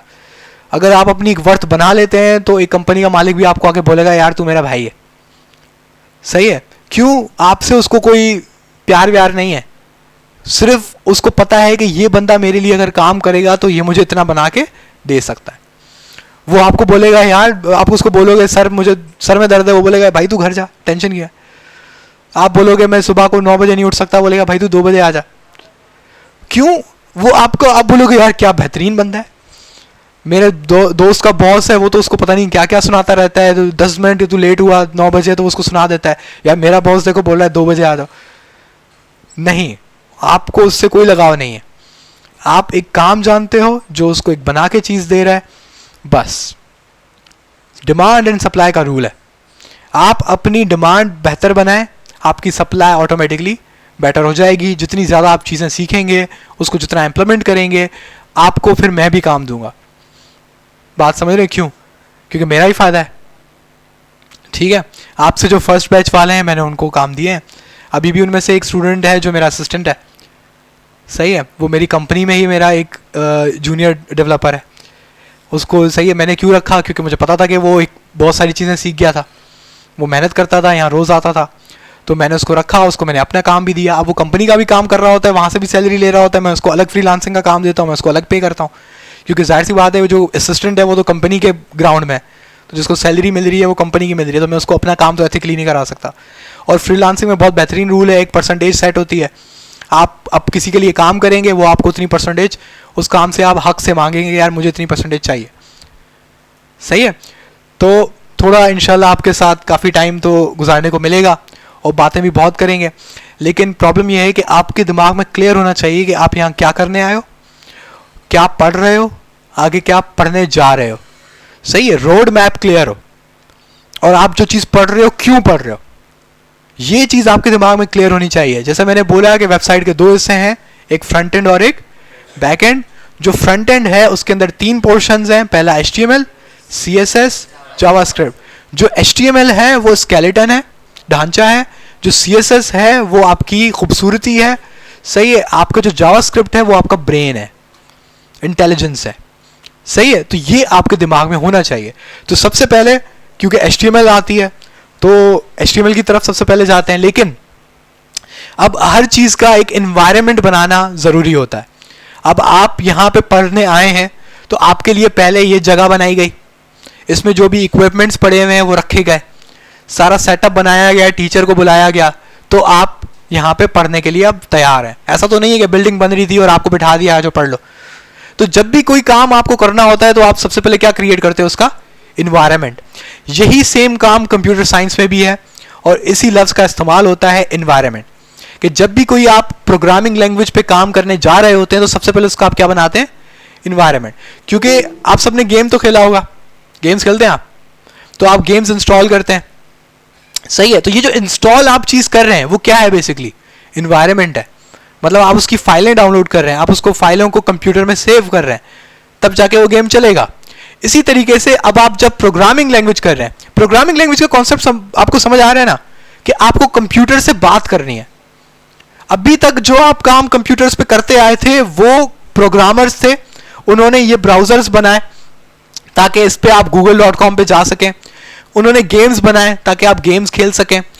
आप कंप्यूटर से बात नहीं करते, प्रोग्रामर्स ने आपको एक चीज बना के दी है, वो कंप्यूटर से बात करती है, और जो चीज आपको उन्होंने बना के दी है आप सिर्फ उस दायरे में रह सकते हैं। बात समझ आ रही है? काउंटर स्ट्राइक खेला है, तो अब काउंटर स्ट्राइक में अगर आपको एक मैप दिया गया है तो आप उस मैप से बाहर जा सकते हो। एक तरीका होता था वो जूम आउट करते थे, इधर उधर घूमते थे, सही है, लेकिन वो भी उन्होंने वो चीज बनाई है तो आप वो कर सकते हो। लेकिन प्रोग्रामिंग लैंग्वेज क्या होती है, जिसको लफ्ज देते हैं हम लैंग्वेज, तो हम उसको लैंग्वेज बोलते ही क्यों है? क्योंकि आप बेसिकली क्या कर रहे होते हो, कंप्यूटर से बात कर रहे होते हो। आप अपने कंप्यूटर को कह रहे होते हो यार मुझे ये चीज करके दे दो। आप कंप्यूटर की पावर को इस्तेमाल करते हो। अभी तक जो आप काम करते आए हो, यानी कि गेम खेलना, कोई सॉफ्टवेयर चलाना, आप बोल रहे होते हो भाई वाह क्या पावरफुल चीज़ है, मैं इससे काम करवा रहा हूँ, ये कर रहा हूँ, वो कर रहा हूँ। नहीं, ये आप नहीं कर रहे थे, आप जस्ट किसी और की बनाई हुई चीज़ इस्तेमाल कर रहे थे। अब जब आप प्रोग्रामिंग लैंग्वेज पढ़ोगे तो आप बेसिकली क्या कर रहे हो, आप कंप्यूटर को कह रहे हो कि यार ये मेरा काम है, ये मुझे करके दो। तो प्रोग्रामिंग लैंग्वेज का ये कॉन्सेप्ट है कि हम कंप्यूटर से बात कर रहे हैं। एक और चीज़ आप दिमाग में रख लें कि जो कंप्यूटर होता है वैसे तो आप उसको समझते हैं क्या बेहतरीन सिस्टम है, क्या बेहतरीन चीज़ है, हम जो कहते हैं कर देता है, यूं में सेकंड्स में कैलकुलेशन कर लेता है। लेकिन जब आप प्रोग्रामिंग लैंग्वेज पढ़ने जाए ना, तो एक चीज़ दिमाग में सोच लें, आपको आगे चल के समझ भी आएगी और आपको फ़ायदा भी देगी कि कंप्यूटर ना एक बच्चे की तरह है। एक बिल्कुल छोटा सा बच्चा नहीं होता जिसके अंदर कोई अकल नहीं होती, लेकिन वो ओबीडियंट होता है, वो बड़े का कहना मानता है। सही है, आजकल के बच्चे तो कुछ और ही फिल्म है, वैसे मैं उन बच्चों की बात कर रहा हूँ जो थोड़े ओबीडियंट होते हैं। अब उस बच्चे को आप कहोगे यार ये ग्लास उठाओ और मुझे लाके दो, तो वो ग्लास उठाता है और आपके पास लाके देता है। अब उस बच्चे के पास बिल्कुल अकल नहीं होती कि उसमें पानी है, अगर उसको यूं करूंगा तो वो गिर जाएगा। अगर आप उसको बोलोगे नहीं कि भाई इसको सीधा पकड़ के लाना, तो वो हो सकता है उसको यूं उल्टा करके ला रहा हो। क्यों? क्योंकि उसके अंदर अकल नहीं है, लेकिन वो एक काम कर सकता है, उसके पास वो सारे फंक्शनैलिटी है जिससे वो काम कर सकता है, लेकिन उसके पास अकल नहीं है। तो कंप्यूटर भी बिल्कुल इसी तरह है, उस कंप्यूटर की अपनी कोई अकल नहीं होती। जो आप उसको कहोगे वो करेगा, और जिस तरह कहोगे उस तरह करेगा। आपको उसको छोटी छोटी चीज बतानी पड़ेगी। आपको अगर आप उसको बताना है कि यहां तक आओ और आप यहां पे खड़े हुए हैं, तो आपको बताना पड़ेगा कि पहले सीधा चलो, फिर उल्टे हाथ पे मुड़ो, फिर और सीधा चलो, अब इस जगह पे पहुंच जाओ तो रुक जाओ। यानी कि एक एक स्टेप आपको बताना पड़ेगा। अगर आप कोई भी चीज मिस करोगे तो वो क्या कहेगा कि भाई आपने क्योंकि उसको इंस्ट्रक्शन नहीं दी, आपने उसको कहा नहीं, तो वो नहीं करेगा। तो अपने दिमाग में ये बात ध्यान से एक बिठा लें कि कंप्यूटर बच्चा है, उसको कुछ भी नहीं आता, उससे जो काम करवाना है वो आपने कराना है, और आपको उसको छोटी छोटी चीज बतानी पड़ेगी। अभी आप जब प्रोग्रामिंग लैंग्वेज सीखना शुरू करेंगे तो आपको ये बात महसूस होगी या क्या बकवास चीज़ है, इतनी इतनी सी बात भी उसको बतानी पड़ती है। फिर उसको सही बताओ कभी कभी तो वो वैसा काम नहीं करता। सही है, क्योंकि जाहिर सी बात है, अब उसको आप सही इंस्ट्रक्शन नहीं दोगे। सही है, एक बंदे को उर्दू नहीं आती, आप उसको उर्दू में बात कहोगे तो उसको क्या समझ में आएगा। तो आपको कंप्यूटर की ज़बान में उसको सही चीज़ बतानी पड़ती है। तो इसके साथ सबसे पहले जो हमने बात की कि आपको इन्वायरमेंट, जिस तरीके से अगर आपको लेटर लिखना है तो आपको कौन सा सॉफ्टवेयर चाहिए होता है? वर्ड।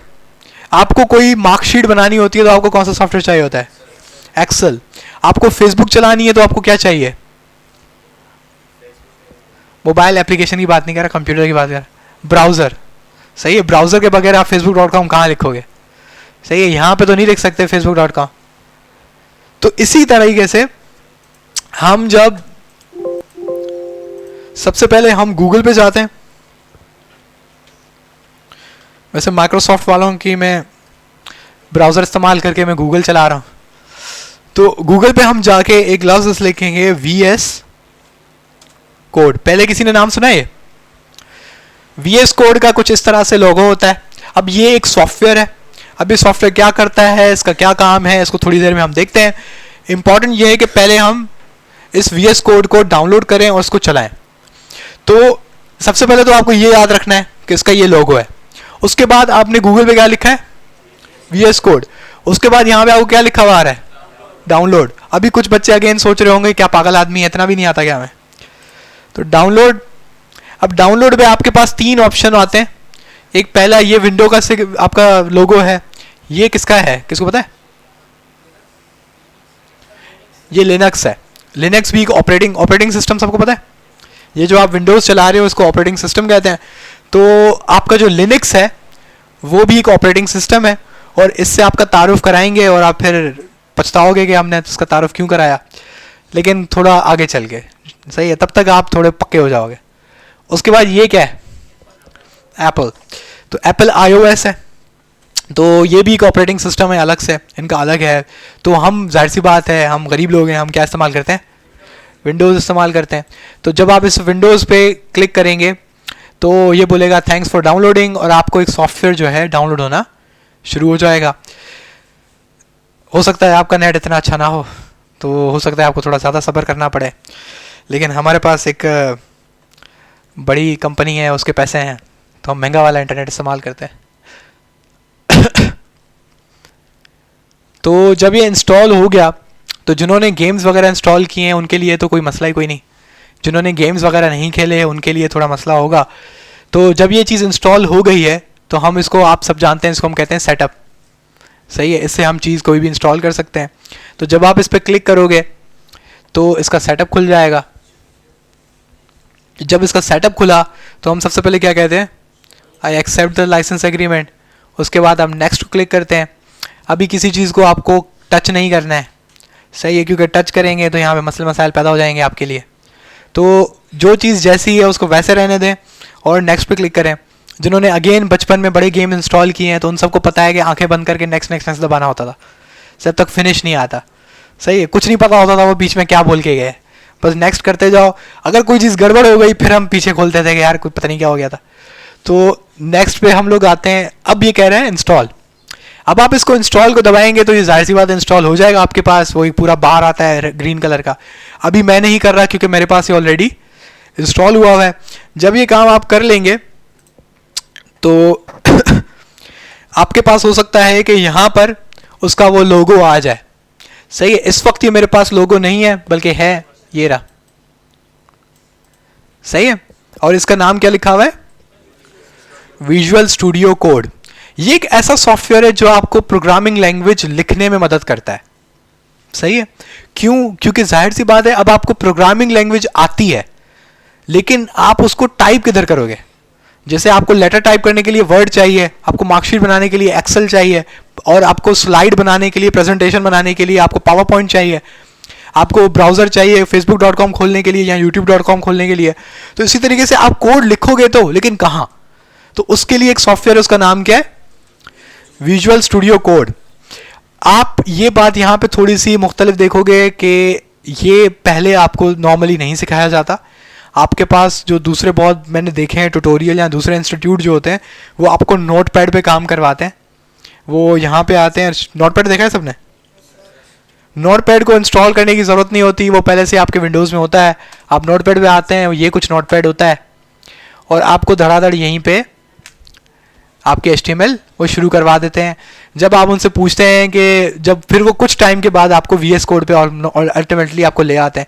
अब VS कोड भी होता है, वेबस्टॉर्म भी होता है, आपका कौन सा है, एंड्रॉयड स्टूडियो है, बहुत सारे सॉफ्टवेयर्स हैं। जिस तरीके से आपका वर्ड भी है और दूसरे भी सॉफ्टवेयर्स हैं।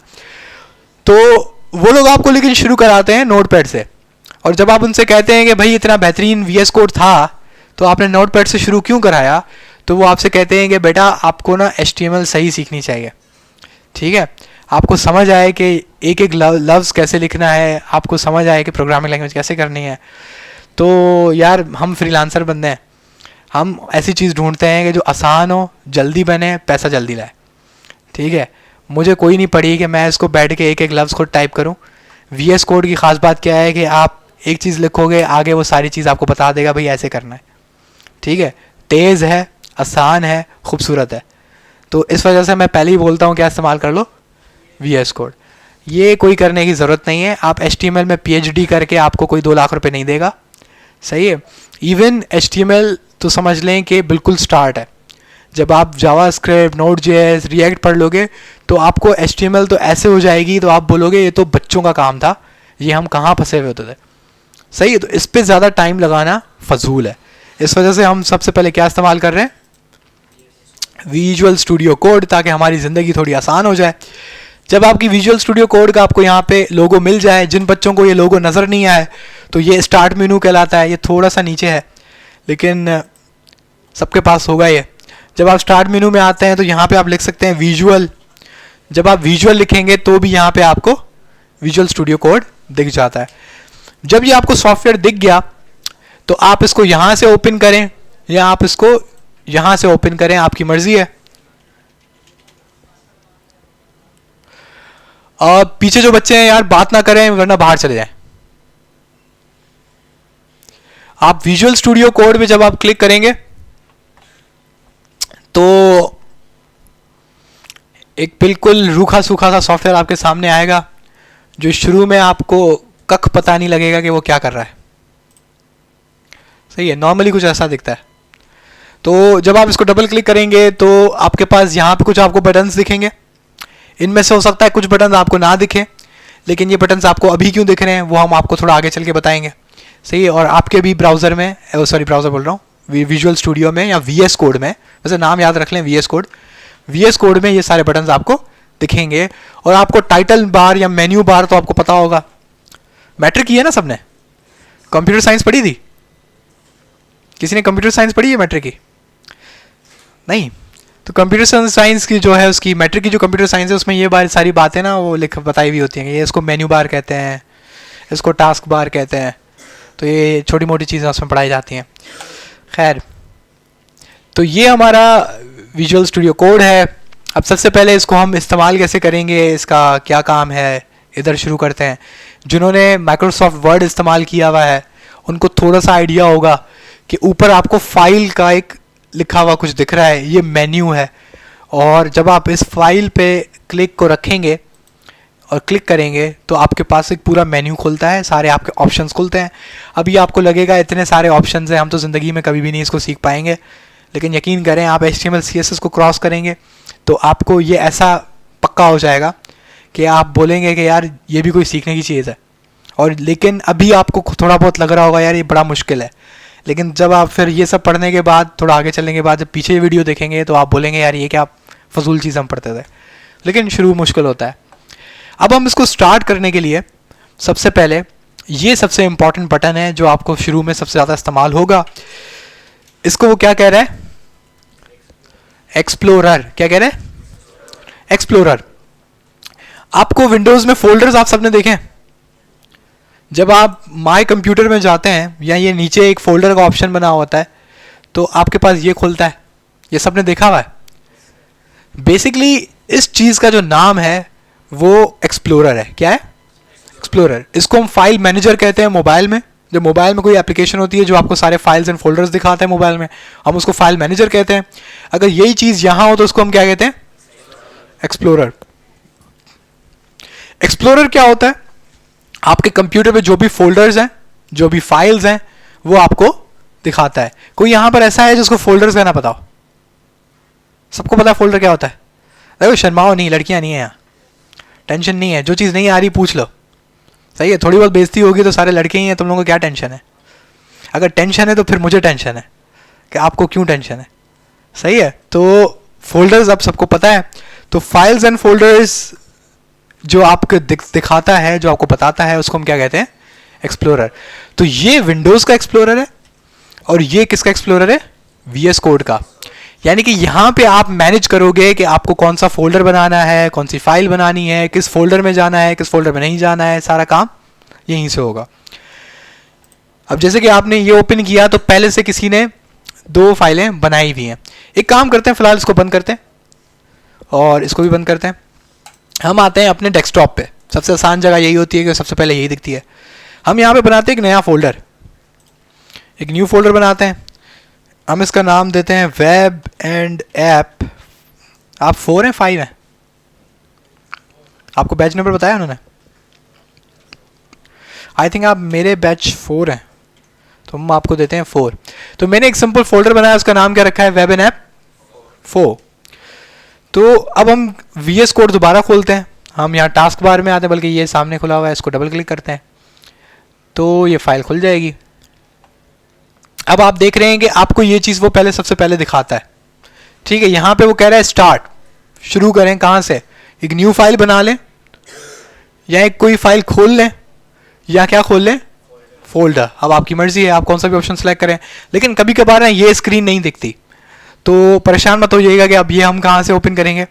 तो ये जो आपको फाइल दिख रहा है सबसे ऊपर, अगर आप इसको क्लिक करेंगे तो इसके अंदर भी एक ऑप्शन दिखता है। कौन सा? Open folder. फोल्डर ही क्यों? क्योंकि मैंने अभी डेस्कटॉप पे क्या बनाया है? फोल्डर। तो मैंने किया ओपन फोल्डर। अब जब मैंने ओपन फोल्डर किया तो यहाँ पे सबसे पहले ही डेस्कटॉप लगा हुआ है। अगर डेस्कटॉप नहीं लगा हुआ, किसी और जगह पे आपको ले गया तो आपको पता है कि साइड में आपको डेस्कटॉप तो दिख रहा ही होता है। तो आप इसने डेस्कटॉप को क्लिक किया तो अब आपको वो कितने फोल्डर दिखा रहा है? 2013, और उसमें मैंने कौन सा बनाया था, वेब एंड ऐप। अब आप इसको डबल क्लिक करेंगे तो ये नीचे ऑप्शन क्या आ रहा है, सिलेक्ट फोल्डर। तो मैंने सिलेक्ट फोल्डर किया तो थोड़ा ये ब्लिंक होगा, ब्लिंक होने के बाद अब ये स्क्रीन दोबारा से रिफ्रेश हो जाएगी। अब आपको दिख रहा है कि यहां पर एक पूरी जगह खाली है, लेकिन ऊपर ये क्या लिखा हुआ है, ये बिल्कुल आपके फोल्डर का नाम है। अब ये जो एरिया है, जो आपके VS कोड का एरिया है, ये आपका एक्सप्लोरर है। यानी जिस तरीके से आपका विंडोज का एक्सप्लोरर था, ये आपका VS कोड का एक्सप्लोरर है, क्योंकि ये वाला बटन मैंने दिखाया था पहले। अब आप इसको क्लिक करेंगे तो ये एक्सप्लोरर गायब, आप इसको दोबारा क्लिक करेंगे तो ये एक्सप्लोरर दिख जाता है। तो ये इसके लिए बटन है। जब आप यहां तक पहुंच गए, यहां पे आपके फोल्डर का नाम दिख रहा है। अच्छा, ये बहुत सिंपल सी चीज़ है, लेकिन ये बच्चे शुरू में पता नहीं क्यों गलती करते हैं कि किसी और फोल्डर में खड़े हुए होते हैं और बोलते हैं कि सर हमने फाइल बनाई, लेकिन वो फाइल नज़र नहीं आ रही। तो यहाँ पे अपने फोल्डर का नाम कंफर्म कर लिया करें। अब फोल्डर के बराबर में, नाम के बराबर में आप देखेंगे एक फाइल बनी हुई है, पेपर बना हुआ है, उसमें प्लस बना हुआ है। तो थोड़ी सी अकल हो तो समझ आ रहा है कि इससे क्या बनेगी, फाइल बनेगी। तो इधर आप क्लिक करेंगे तो भी ये क्या बता रहा है, जब आप इसको क्लिक करेंगे तो यहाँ पर एक इनपुट बॉक्स खोलता है, यानी कि कुछ टाइप करना है। अकल तो यही कहती है। तो यहाँ पर अब हमें एक चीज़ टाइप करनी है, तो हम यानी कि अपनी फाइल का नाम देंगे, क्योंकि आप एक नई फाइल बना रहे हो। तो इस फाइल का हम पहले नाम देते हैं क्या, इंडेक्स। अभी इंडेक्स ही क्यों, आगे थोड़ा आप चलेंगे तो आपको ये बात सही से समझ आ जाएगी कि इंडेक्स ही क्यों लाजमी था। तो इंडेक्स मैंने लिख दिया, लेकिन मैं सिर्फ यहाँ पे इंडेक्स पे ख़त्म नहीं करूँगा।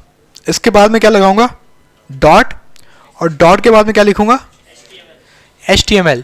जब आपने डॉट HTML लगाया तो आपने नोट किया यहाँ पे एक सिंबल बना आ गया, और ये सिंबल कुछ लेस देन और ग्रेटर देन का साइन है और पर्पल कलर का है। जब ये बन के आ जाए, इसका मतलब है आपने नाम सही लिख लिया है। तब आप क्या कर सकते हैं, एंटर हिट करेंगे। जब आप एंटर हिट करेंगे तो आपको अब यहां पर ऊपर क्या लिखा हुआ है, index.html, यानी कि आपकी कौन सी फाइल ओपन हो चुकी है, index.html। अब आप ये वेलकम वाला टैब बंद कर सकते हैं, ये बिल्कुल वैसा ही टैब है जैसे गूगल क्रोम पे होता है। तो आपने ये टैब बंद कर दिया। अब आप किस फाइल में खड़े हैं, index.html में, और आपकी फाइल तैयार है। जो ये .html है, जो आपने लिखा .html, इसको हम अंग्रेजी में कहते हैं फाइल एक्सटेंशन। क्या कहते हैं, फाइल एक्सटेंशन। फाइल एक्सटेंशन क्या होती है, वो आपके कंप्यूटर को बताता है कि ये फाइल क्या है। सही है। नॉर्मली आपको विंडोज में ये चीज नहीं दिखती, डॉट करके कोई भी चीज नहीं दिखती, आप सिंपल उसका क्या करते हो, नाम लिख देते हो। लेकिन आपकी विंडोज में ये नाम होते हैं, सिर्फ आपको दिखते नहीं है। पक्का पता है मुझे कि आप लोग लग रहा होगा मैं झूठ बोल रहा हूं, तो हम उसका एक्सपेरिमेंट कर लेते हैं। सही है, क्योंकि एक्सपेरिमेंट करना अच्छी चीज है। अगर आप व्यू लिखा हुआ है ऊपर, इस व्यू को क्लिक करेंगे तो यहां पर एक लाइन होती है फाइल नेम। जब आप यहां पे आएंगे तो ये पहले अनचेक हुआ होगा, यानी कि यहां पे टिक मार्क नहीं होगा। सही है। अगर आप इसको क्लिक करेंगे और ये चेक हो गया, तो आप एक चीज नोट करेंगे कि जो भी आपकी फाइलें थी उन सब के बाद क्या आ जाएगा, डॉट और कोई ना कोई लफ्ज। अब जैसे इसमें क्या लिखा हुआ है, रिमूविंग .png, इसमें क्या लिखा हुआ है, .jpg। ये सारी इन फाइलों की क्या है, एक्सटेंशंस हैं, फाइल एक्सटेंशंस हैं। ये कंप्यूटर को बता रहे हैं कि ये फाइल क्या है।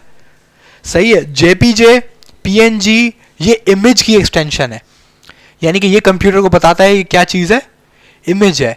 इसी तरीके से .mp3 किसकी एक्सटेंशन है, किसी को पता है, ऑडियो।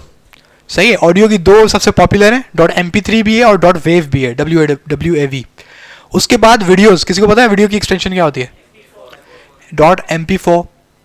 .flv सुनी है आप कभी, यूट्यूब से कोई वीडियो डाउनलोड की है तो उसकी एक्सटेंशन क्या आती है, उसकी एक्सटेंशन जो होती है .flv आती है। तो आप लोगों को ज़्यादातर ये वाला आपने चेक नहीं किया हुआ होगा, तो आपको ज़्यादा नहीं पता है एक्सटेंशन का।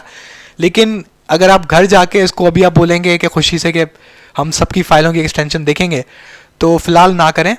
उसकी वजह क्या है कि अब फ़र्ज़ करें आपने इसकी, अगर आपने नाम बदला, सही है, मैंने इसका नाम रख दिया माय फोटो, सही है, और मैंने दबाया एंटर, तो ये कह रहा है कि आप इसका नाम बदल रहे हो।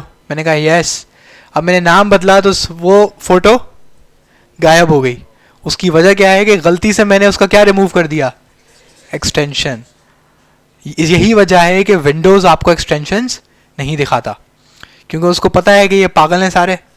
सही है, एक्सटेंशंस मिटा देंगे, फिर इनको खुद को याद नहीं होगा ये कौन सा एक्सटेंशन था, फिर बोलेंगे कि विंडोज़ पागल है। सही है, तो ये तो बेकार सॉफ्टवेयर है। जिसका मैं नाम बदलता हूँ वो तो पता नहीं गायब हो जाता है, उसको डबल क्लिक करो तो पूछता है कि मैं इसको किस में चलाऊँ। सही है भाई, वीडियो है तो वीडियो प्लेयर में चलाना, तो वो चलाएगा नहीं। उसकी वजह क्या है कि आपने उसका क्या रिमूव कर दिया है, एक्सटेंशन। अब कंप्यूटर को पता नहीं है ये क्या चीज़ है, तो इस वजह से वो उसको छुपा के रखता है पागलों से। तो अभी आप जब थोड़ा प्रोग्रामर बन जाते हैं तो आप बोलते हैं कि नहीं अब मेरे में अकल आ गई है, अब मुझे पता है एक्सटेंशन क्या है, मैं इसको रिमूव नहीं करूँगा, तो आप इसमें रख सकते हैं। जैसे मुझे याद था कि इसका जो एक्सटेंशन था वो डॉट जेपीजे था, तो आप देख रहे हैं वो वापस आ चुका है। तो फिलहाल खुशी खुशी में इसको ओपन ना कर दें, हाँ देखने के लिए आप इसको ओपन कर लें, लेकिन परमानेंटली ना हटाएं। ठीक है, तो इसी तरीके से जैसे जेपीजी जो था वो आपकी इमेज की एक्सटेंशन है, इसी तरीके से डॉट एचटीएमएल की एक्सटेंशन है। यानी ये कंप्यूटर को बता रहा है कि ये फाइल क्या चीज़ है, एक्सटेंशन है। अब ये फाइल आपने बनाई है किसके अंदर, वीएस कोड के अंदर, लेकिन ये फोल्डर कहाँ पड़ा हुआ था, और ये बिल्कुल खाली फोल्डर था। लेकिन अब अगर आप इस फोल्डर में जाएंगे तो आपके पास एक फाइल बनी हुई होगी, और इस फाइल का नाम क्या है, index.html, और उसके ऊपर लोगो किस चीज़ का आ रहा है, क्रोम। क्योंकि आपकी विंडोज़ को पता चल चुका है कि ये किस चीज़ की फ़ाइल है, ये एक वेबसाइट की फ़ाइल है। तो अब आप वो ये भी समझ गया ये किस में चलेगा, क्रोम में। ठीक है, अभी अगर आप इसको डबल क्लिक करेंगे और आप देखेंगे तो ये बिल्कुल खाली है, क्योंकि अभी तक आपने इसको बताया नहीं है कि दिखाना क्या है। समझ रहे हैं, अब आपने जब तक कुछ बताया नहीं है तो वो क्या दिखाएगा, कुछ भी नहीं दिखाएगा। अब आपको कुछ दिखाना है तो आपको सबसे पहले HTML लिखना सीखना होगा। अब HTML लिखते कैसे हैं, जैसे जब हम बच्चे होते हैं तो हम उर्दू पढ़ने जाते हैं। उर्दू पहले पढ़ते हैं इंग्लिश पढ़ते हैं, आई थिंक उर्दू पढ़ते हैं।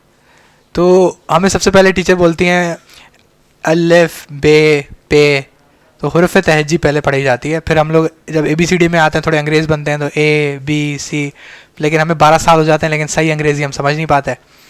सही है, तो कोई भी ज़बान सीखने के लिए उसकी क्या ज़रूरी है, हुर्फ तहजी, उसका स्ट्रक्चर। सही है, जब अंग्रेज़ी में आप थोड़े एक्सपर्ट होते हो, मुझे तो उर्दू में पता भी नहीं है उसको क्या कहते हैं, तो अंग्रेज़ी में आपको होते हैं टेंसेस, पार्ट्स ऑफ स्पीचेस। सही है, ये सारी चीज़ें आप पढ़ते हो।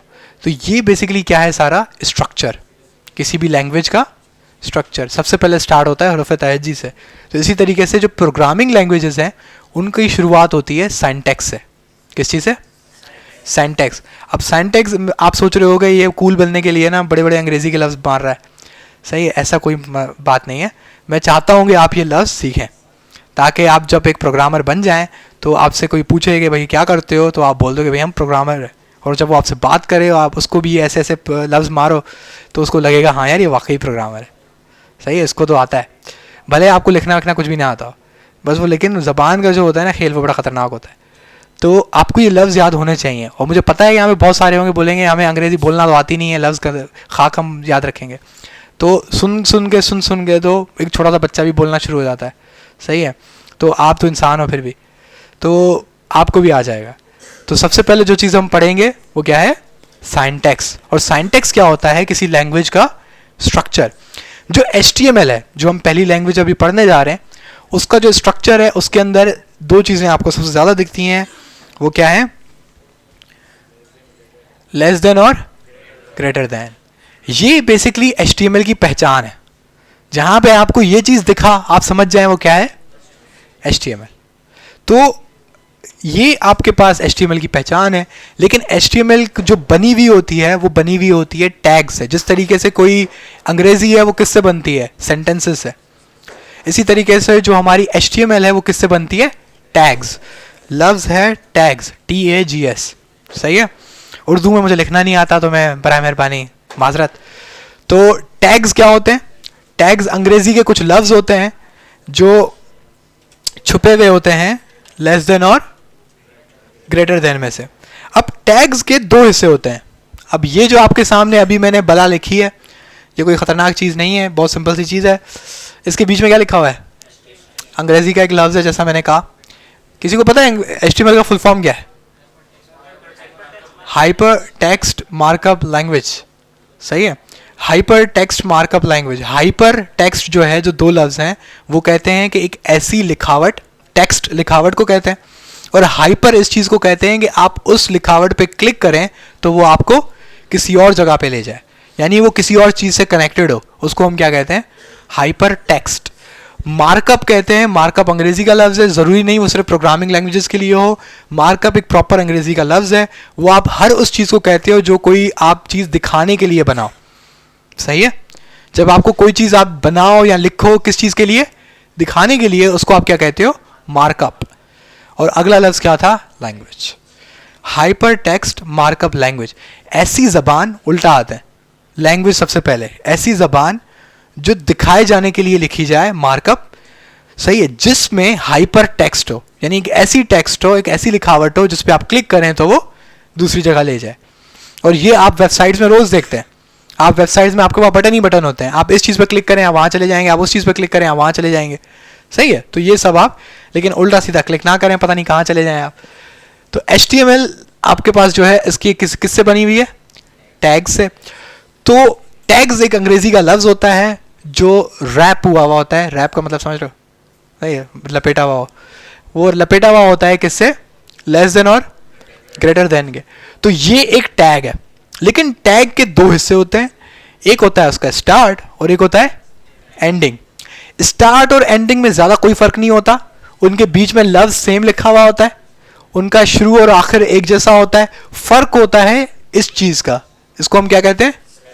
स्लैश। कौन सा स्लैश है? फॉरवर्ड स्लैश है। स्लैश दो तरह के होते हैं, पता है? Forward slash, backward slash. तो कीबोर्ड में आज जाके देख लेना, दोनों नजर आ जाएंगे। तो आपके पास ये फॉरवर्ड स्लैश जिस टैग में आ जाए तो वो आपका क्या होता है? आपका एंडिंग टैग होता है। यहां इसको ज्यादा पॉपुलरली आप इसको कहते हैं क्लोजिंग टैग। क्या कहते हो? क्लोजिंग। यानी कि ये आपका स्टार्ट है और ये आपका एंड है या क्लोज है। तो ये स्टार्ट है, ये एंड है। तो मिडिल सेक्शन जो है वो इस टैग का एरिया कहलाता है। कौन सा मिडिल सेक्शन? ये वाला। मैथमेटिक्स पढ़ी है? पैरेंथेसिस का कॉन्सेप्ट पता है? ब्रैकेट्स। ब्रैकेट्स पढ़े हैं? ब्रैकेट्स को दूसरी जबान में पैरेंथेसिस बोलते हैं भाई क्योंकि ब्रैकेट नॉर्मली इस राउंड वाले ब्रैकेट के लिए इस्तेमाल नहीं होता। जो जब आपको राउंड वाला ब्रैकेट दिखे हम उसको क्या कहते हैं? पैरेंथेसिस। तो जो पैरेंथेसिस होते हैं उसके बीच में जो चीज होती है, आपको मैथ्स का टीचर बताता होगा कि बेटा पहले इसको सॉल्व करो। और जो ब्रैकेट्स के बीच में चीज हो हम बोलते हैं ये पूरा एक क्या है?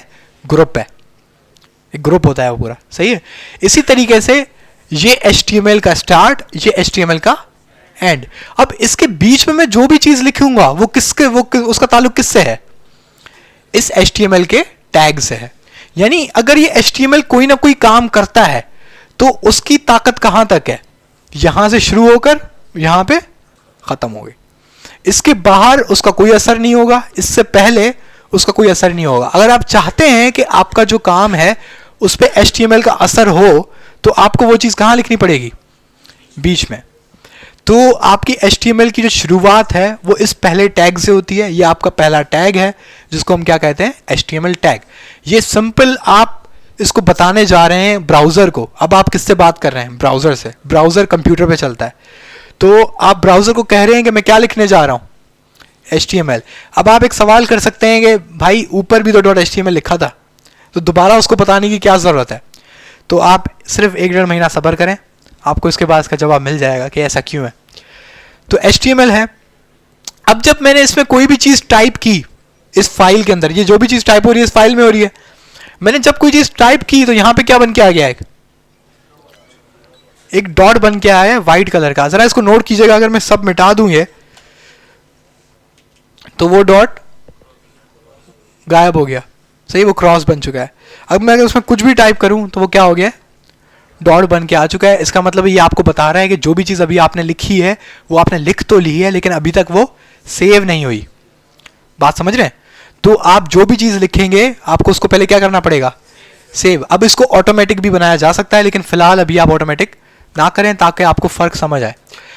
तो बहुत सारे बच्चों की विंडो उसकी माइक्रोसॉफ्ट वर्ड की प्रैक्टिस होती है, क्योंकि माइक्रोसॉफ्ट वर्ड खुद ब खुद सेव करता रहता है। तो अभी आपको थोड़ी आदत बनानी है कि आपको सेव खुद करना है। तो सबसे पहला टैग क्या था? HTML। अब आप देख रहे हैं कि जब मैंने सिर्फ ये लिखा तो ये किसने बना के दे दिया? VS कोड ने। अगर आप यही काम नोटपैड पे करते तो ये मैंने HTML का टैग ओपन किया तो बंद उसने किया नहीं, अब आपको खुद बंद करना पड़ेगा। तो इस पे क्या जाया हुआ? टाइम जाया हुआ। दूसरा, अगर आप यहां पे गलती करेंगे तो आपको बताने वाला कोई भी नहीं है। आप यहां पे गलती करेंगे तो वो आपको बिल्कुल डरा देगा, हाँ सारी लाइनें लाल कर देता है, आप बोलोगे पता नहीं क्या हो गया, अभी तो तबाह हो गया। सही है, बच्चा जो है शुरू शुरू में बड़ा नर्वस हो जाता है, सर ये क्या हो गया। सही है, सारा उठपटांग हरकतें करना शुरू कर देता है। तो ये आपको बताता है कि भाई क्या कर रहे हो। सही है, तो ये सबसे बेहतरीन चीज़ है कि आप कोई मिस्टेक करो तो ये आपको उसी वक्त ही बताए। आपके पास टीचर तो हर वक्त नहीं है, मुझे घर तो नहीं लेके जाओगे। सही है, आपको कोई ना कोई चीज़ चाहिए ना, आपको बताएगा भाई कोई गलती कर रहे हो। ठीक है, तो ये VS कोड का फ़ायदा है। तभी मैं बोलता हूँ यार VS कोड चलाओ, नोटपैड को भूल जाओ। तो अब हम अपना काम शुरू करेंगे तो वो कहाँ होगा? इस HTML के बीच में। अब शुरू शुरू में जब हमने HTML शुरू की या प्रोग्रामिंग के जब हम कॉन्सेप्ट पढ़ाया तो हमने एक इंसान की एग्जाम्पल ली। सही है, हमने कहा कि HTML क्या है? एक ढांचा है। तो जो एक इंसानी ढांचा होता है उसके अंदर एक आपका सर होता है और एक आपकी बॉडी होती है। सही है, सर और नीचे बॉडी। पता नहीं क्यों इंसान इसी को काट के अलग करते हैं। सो ये शुरू से चला आ रहा है कि किसी को मारना है तो उसका गला काट दो। तो HTML वाले जो बना रहे थे उनको भी ये चीज़ बड़ी अच्छी लगी। उन्होंने बोला कि हम 2 हिस्से बनाएंगे और पहला हिस्सा क्या होगा? हेड होगा, दूसरा हिस्सा क्या होगा? बॉडी होगी। मुझे नहीं पता उन्होंने यही चीज़ क्यों चूज़ की, लेकिन चलो अब उसको तो फॉलो करना पड़ेगा। यार जो बच्चे पीछे बैठे हैं वो आवाज़ ना करें। तो सबसे पहले क्या है? हेड। स्पेलिंग यही है, गलत तो नहीं है? अच्छा, ये आपने शुरू की देखा कि मैंने ये टैग है, पहला ये टैग था, दूसरा ये टैग है। तो HTML सारी किससे बनी हुई है? टैग से। लेकिन ये हेड का टैग किसके बीच में है? HTML के टैग के बीच में। मतलब इस पे जो भी असर होगा वो किसका असर होगा? HTML का, क्योंकि मैं चाहता हूं हो। अब आप देख रहे हैं कि मैं अभी यहां पे रुक गया हूं तो ये क्या हो गया है? रेड हो गया, यानी कि मुझे एरर बता रहा है कि आपने कोई मिस्टेक की है। मिस्टेक क्या की है? क्या चीज़ मिसिंग है यहाँ पे? ग्रेटर देन मिसिंग है। जब आप ये चीज़ टाइप करेंगे तो उसने क्लोजिंग खुद कर दी। सही है, अब क्लोजिंग ये इसका स्टार्ट है और ये इसका एंड है। इसका मतलब है कि अगर मुझे हेड में कोई चीज़ लिखनी है तो कहाँ लिखूंगा? इधर, इस हेड के बीच में। लेकिन जैसा मैंने आपको कहा कि एग्जाम्पल है कि एक हेड है और एक बॉडी है। सर बॉडी के ऊपर होता है, नीचे होता है? नीचे किसने बोला है? तो ऊपर हेड है, नीचे बॉडी है। अब ये दोनों चीजें किसके अंदर है? HTML में। तो आपका जो HTML है वो आपकी दुनिया है। इस दुनिया में एक इंसान है जिसका एक सर है और जिसकी एक बॉडी है। ठीक है, लेकिन मज़े की बात है कि इस प्रोग्रामिंग लैंग्वेज में हमारा सर से कोई ज़्यादा काम नहीं होता। सर जो बेचारा है वो अपनी जगह पे बैठा रहता है, उससे कोई ज़्यादा काम नहीं होता। हम ज़्यादातर काम कहाँ करते हैं? बॉडी पे। तो अब बॉडी पे हम लोग और टैग्स पढ़ते। अभी आप जो पढ़ेंगे HTML में वो सिर्फ क्या पढ़ोगे? टैग्स। हम रोज़ आएंगे, आपको एक नया टैग बना के दिखाएंगे, उस वो टैग से क्या होता है हम आपको वो दिखा देंगे। बस पूरा दिन क्या चलता ही रहेगा? टैग्स टैग्स और टैग्स। ये टैग फलां टैग फलां टैग। आपको बस वो टैग्स याद रखने, याद भी क्या रखने, आपको याद हो जाएंगे। सही है, क्योंकि आप इसको इतना रिपीट करेंगे कि ये आपको ये चीज़ याद रहेगी। इसके अलावा ये आपको जो चीज़ है ये किसका सिंटैक्स है? HTML का। सही है, वैसे तो मैं ज़्यादा इस पर बोलता नहीं हूँ कि कॉपी पे इसको लिखो, क्योंकि ये बिल्कुल ही बेसिक चीज़ है। आप ज़्यादा से ज़्यादा क्या कर लें कि आप इसको कंप्यूटर पे लिखें, VS कोड इंस्टॉल करके लिखें तो ज़्यादा बेटर है, आपको ज़्यादा फ़ायदा होगा। सही है, अभी आप बहुत ज़्यादा, क्योंकि आप नए नए हैं, अभी आप बोल रहे होगे क्या बात कर रहे हो, हम तो यूँ करेंगे। तो जब भी आप में से ही बहुत सारे बच्चे होंगे जो ऐसी ऐसी हरकतें करेंगे कि बंदा देख के पहले बोलता है यार क्या कर रहे हो यार। सही है, लेकिन फिर थोड़ा सा ना खुद को पेशेंस देना पड़ता है कि भाई वो बच्चा है, अभी अभी पढ़ रहा है। सही है, उसको अभी नहीं आता। सही, क्योंकि जाहिर सी बात है यार, आप इतनी चीज़ें पढ़ के आओ, फिर आप किसी को आप ये वाला टैग ना लगा के और वो बोले सर ये नीचे लाल क्यों हो रहा है और ये चीज़ बना क्यों नहीं रहा, ये क्यों नहीं हो रहा, तो आपका दिमाग तो घूमता है थोड़ी देर कि यार इतनी सी अकल नहीं है कि बोला था कि बंद करना लाजमी है। सही है। अब कभी कभी हो सकता है कि आपका VS कोड पागल हो जाए, वो इसको बंद ना करे, तो आपको टाइप करना तो आता है। सही है। बल्कि वो इतना इंटेलिजेंट है कि मैंने अभी वो बनाया था कि उसने बाकी खुद लिख दिया। सही है। तो हमारे पास पहला टैग कौन सा है? HTML। उसके अंदर क्या है? हेड। और हेड के साथ क्या है? बॉडी। तो बेसिकली ये एक जो स्ट्रक्चर बना है आपके सामने, इस स्ट्रक्चर को हम प्रोग्रामिंग की ज़बान में कहते हैं parent child structure. Parent child क्यों कहते हैं? क्योंकि ये दोनों किसके अंदर हैं? HTML। यानी कि HTML की दुनिया है, उसके अंदर कौन कौन है? हेड और बॉडी। तो जो HTML है वो पेरेंट है। सही है। वो अपर लेवल है, वो पेरेंट है। उसके अंदर कौन कौन है? हेड और बॉडी। यानी कि पेरेंट के कितने चाइल्ड हैं? 2 चाइल्ड है। उसकी वजह क्या है कि बॉडी जो है वो हेड के अंदर नहीं है। हेड अपना अलग है और बॉडी अलग है, क्योंकि हेड यहाँ पे शुरू हुआ, यहाँ पे ख़त्म हुआ, बॉडी यहाँ शुरू हुई, यहाँ पे ख़त्म हुई। तो इनकी अपनी अपनी दुनिया है। तो ये दोनों चाइल्ड हैं किसके? HTML के। अब आप इतनी बात तो समझ गए होगे कि अगर बॉडी के अंदर कोई और चीज़ आ रही है तो वो बॉडी का चाइल्ड होगा। सही है। इसका मतलब है HTML क्या बन गया? दादा बन गया। तो इस तरीके से ये पूरा चेन जो है, ये पूरा जो स्ट्रक्चर जो है, ये चलता रहता है। इसका ख्याल रखना बस आपका काम है कि ऐसा ना हो कि किसी के अब्बा को किसी का बेटा बना दो। सही है। किसी को दादा का किसी का अब्बा बना दो, तो तब मसले मसाइल पैदा होता है। सही है। तब आपका कोड नहीं चलता, तो आपको पता लगता है। तो ये सब जब हम पढ़ लेते हैं, सारा हम काम कर लेते हैं, तो हेड में आपके पास एक ही टैग है जो आप हमेशा बनाते रहोगे, करते रहोगे, सिर्फ एक टैग है। तो वो आज हम कर लेते हैं, और उस टैग का नाम क्या है? टाइटल। अब आपने देखा कि ये भी एक खूबसूरती है कि VS कोड में आप जैसे जैसे काम कर रहे हैं, उसने HTML को सबसे पहले रखा हुआ है, उसके बाद किसको रखा हुआ है? हेड को। अब थोड़ी स्पेस देके किसको रखा हुआ है? टाइटल को। ये भी VS कोड का फ़ायदा है। अब आपको समझ आ रहा है कि सबसे ऊपर HTML है, फिर हेड है और ये टाइटल है। ये मैं नहीं कर रहा, वो खुद कर रहा है कि मैं एंटर दबाता हूँ, उसको समझ आ गई है कि अब मैं जो चीज़ लिखूंगा इस टैग का चाइल्ड होगा, तो वो उसको खुद थोड़ा आगे कर रहा है। तो ये एक यूं करके स्ट्रक्चर बनता है। तो इससे क्या होता है, हमें पता लगता है अच्छा ये इसका चाइल्ड है, ये इसका चाइल्ड है, ये इसका चाइल्ड है। अगर यही काम आप नोट पैड पर करते तो वो एक लाइन में यूं सीधा सीधा आ रहा होता। सही है। तो अभी अभी तो आपने पढ़ना शुरू किया है, शुरू में ही आपको अगर इतनी मुश्किलात दिखा दें तो क्या फ़ायदा। तो अब ये टाइटल आ गया। टाइटल का टैग यहाँ शुरू हुआ, यहाँ ख़त्म हुआ। इसका मतलब है मुझे अगर टाइटल का कोई काम करना है तो कहाँ करना है? सेंटर पे। तो हम इसको नाम दे देते हैं माय वेबसाइट। अब इसके पास, अच्छा ये मैं इसको बंद भी कर सकता हूँ, ये जगह घेर रहा है, तो मैं किसको क्लिक करूँगा? एक्सप्लोरर को, तो ये हट जाएगा, तो इससे थोड़ी मुझे जगह ज़्यादा मिल जाती है। तो मैंने अब टाइटल में फाइनली जाके कोई लफ्ज़ लिखा है, उसका नाम क्या है? My website. अब ये माय वेबसाइट कहाँ दिखेगा? मुझे इसके लिए क्या खोलना पड़ेगा? ब्राउज़र। अच्छा मैंने इसको सेव कर लिया है, क्योंकि वहाँ से आप देखें वो डॉट गायब हो गया। अब आप इसको डबल क्लिक करेंगे। जब आपने इसको डबल क्लिक किया तो किसी को माय वेबसाइट दिख रही है? जो हेड है वो इधर नहीं दिखता। मैंने आपको जैसे बताया, आपका ज्यादा काम किस में होगा? बॉडी में। तो बेसिकली आपको ये जो जगह है पूरी, ये आप बॉडी के अंदर कोई भी चीज लिखेंगे तो आपको कहां दिखती है? यहां पे। आपने अभी जो काम किया वो किसके पंग किया है? हेड में। तो वो हेड आपको यहां पे दिखता है, ये दिख रहा है? माय वेबसाइट सबसे ऊपर। बस आपका हेड का इतना काम है। उसके बाद अब अगर आप बॉडी में आते हैं और बॉडी में आप एंटर मारते हैं ताकि आप बॉडी में कुछ लिख सकें, तो बॉडी में आप कुछ भी लिख देते हैं। मैंने कुछ भी लिख दिया, सही, और मैंने इसको सेव कर दिया। तो अब आपको ये क्या करना पड़ता है? रिफ्रेश करना पड़ता है। आपने रिफ्रेश किया तो अब आपको ये लिखा हुआ नजर आ रहा है?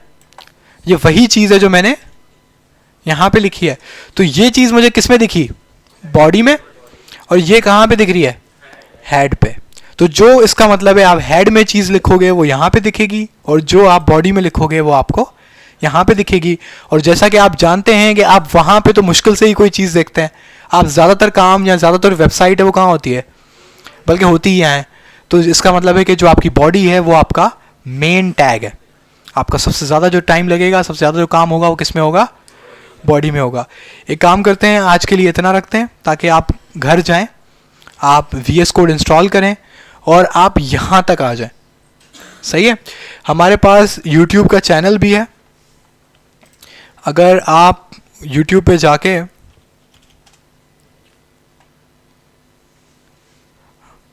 चैनल का नाम हमारा है सुफा कंप्यूटर एजुकेशन, तो ये लोगो आपको नज़र आ जाएगा SCE। आप इस पे जाएंगे। जब आप इस पे जाएंगे तो आपको होम वीडियोस और प्लेलिस्ट है, तो आप प्लेलिस्ट पे क्लिक करें। प्लेलिस्ट में जाके अब आपको आप देख सकते हैं कि ये वो सारे कोर्सेज है जो हम पहले पढ़ा चुके हैं या पढ़ा रहे हैं। जिस तरीके से अब ये मेरा कोर्स है, तो ये वेब एंड ऐप बैच किसका है? 3 का। तो अभी थोड़ी देर में आपके जाने के बाद जब ये वीडियो मैं एंड करूँगा तो ये वीडियो में एक प्लेलिस्ट बना के जो कि होगा वेब एंड ऐप बैच 4, ये अपलोड कर दूंगा ताकि आज अभी जो भी हमने काम किया वो आपके सामने यूट्यूब पे भी आ जाए। तो अगर आप कोई लफ्ज़ भूल गए, कोई चीज़ आप भूल गए, तो आप वीडियो को खोल के चेक करके आप अपना काम भी कर सकते हैं। ठीक है, वीडियो को यहीं पे हम स्टॉप करते हैं।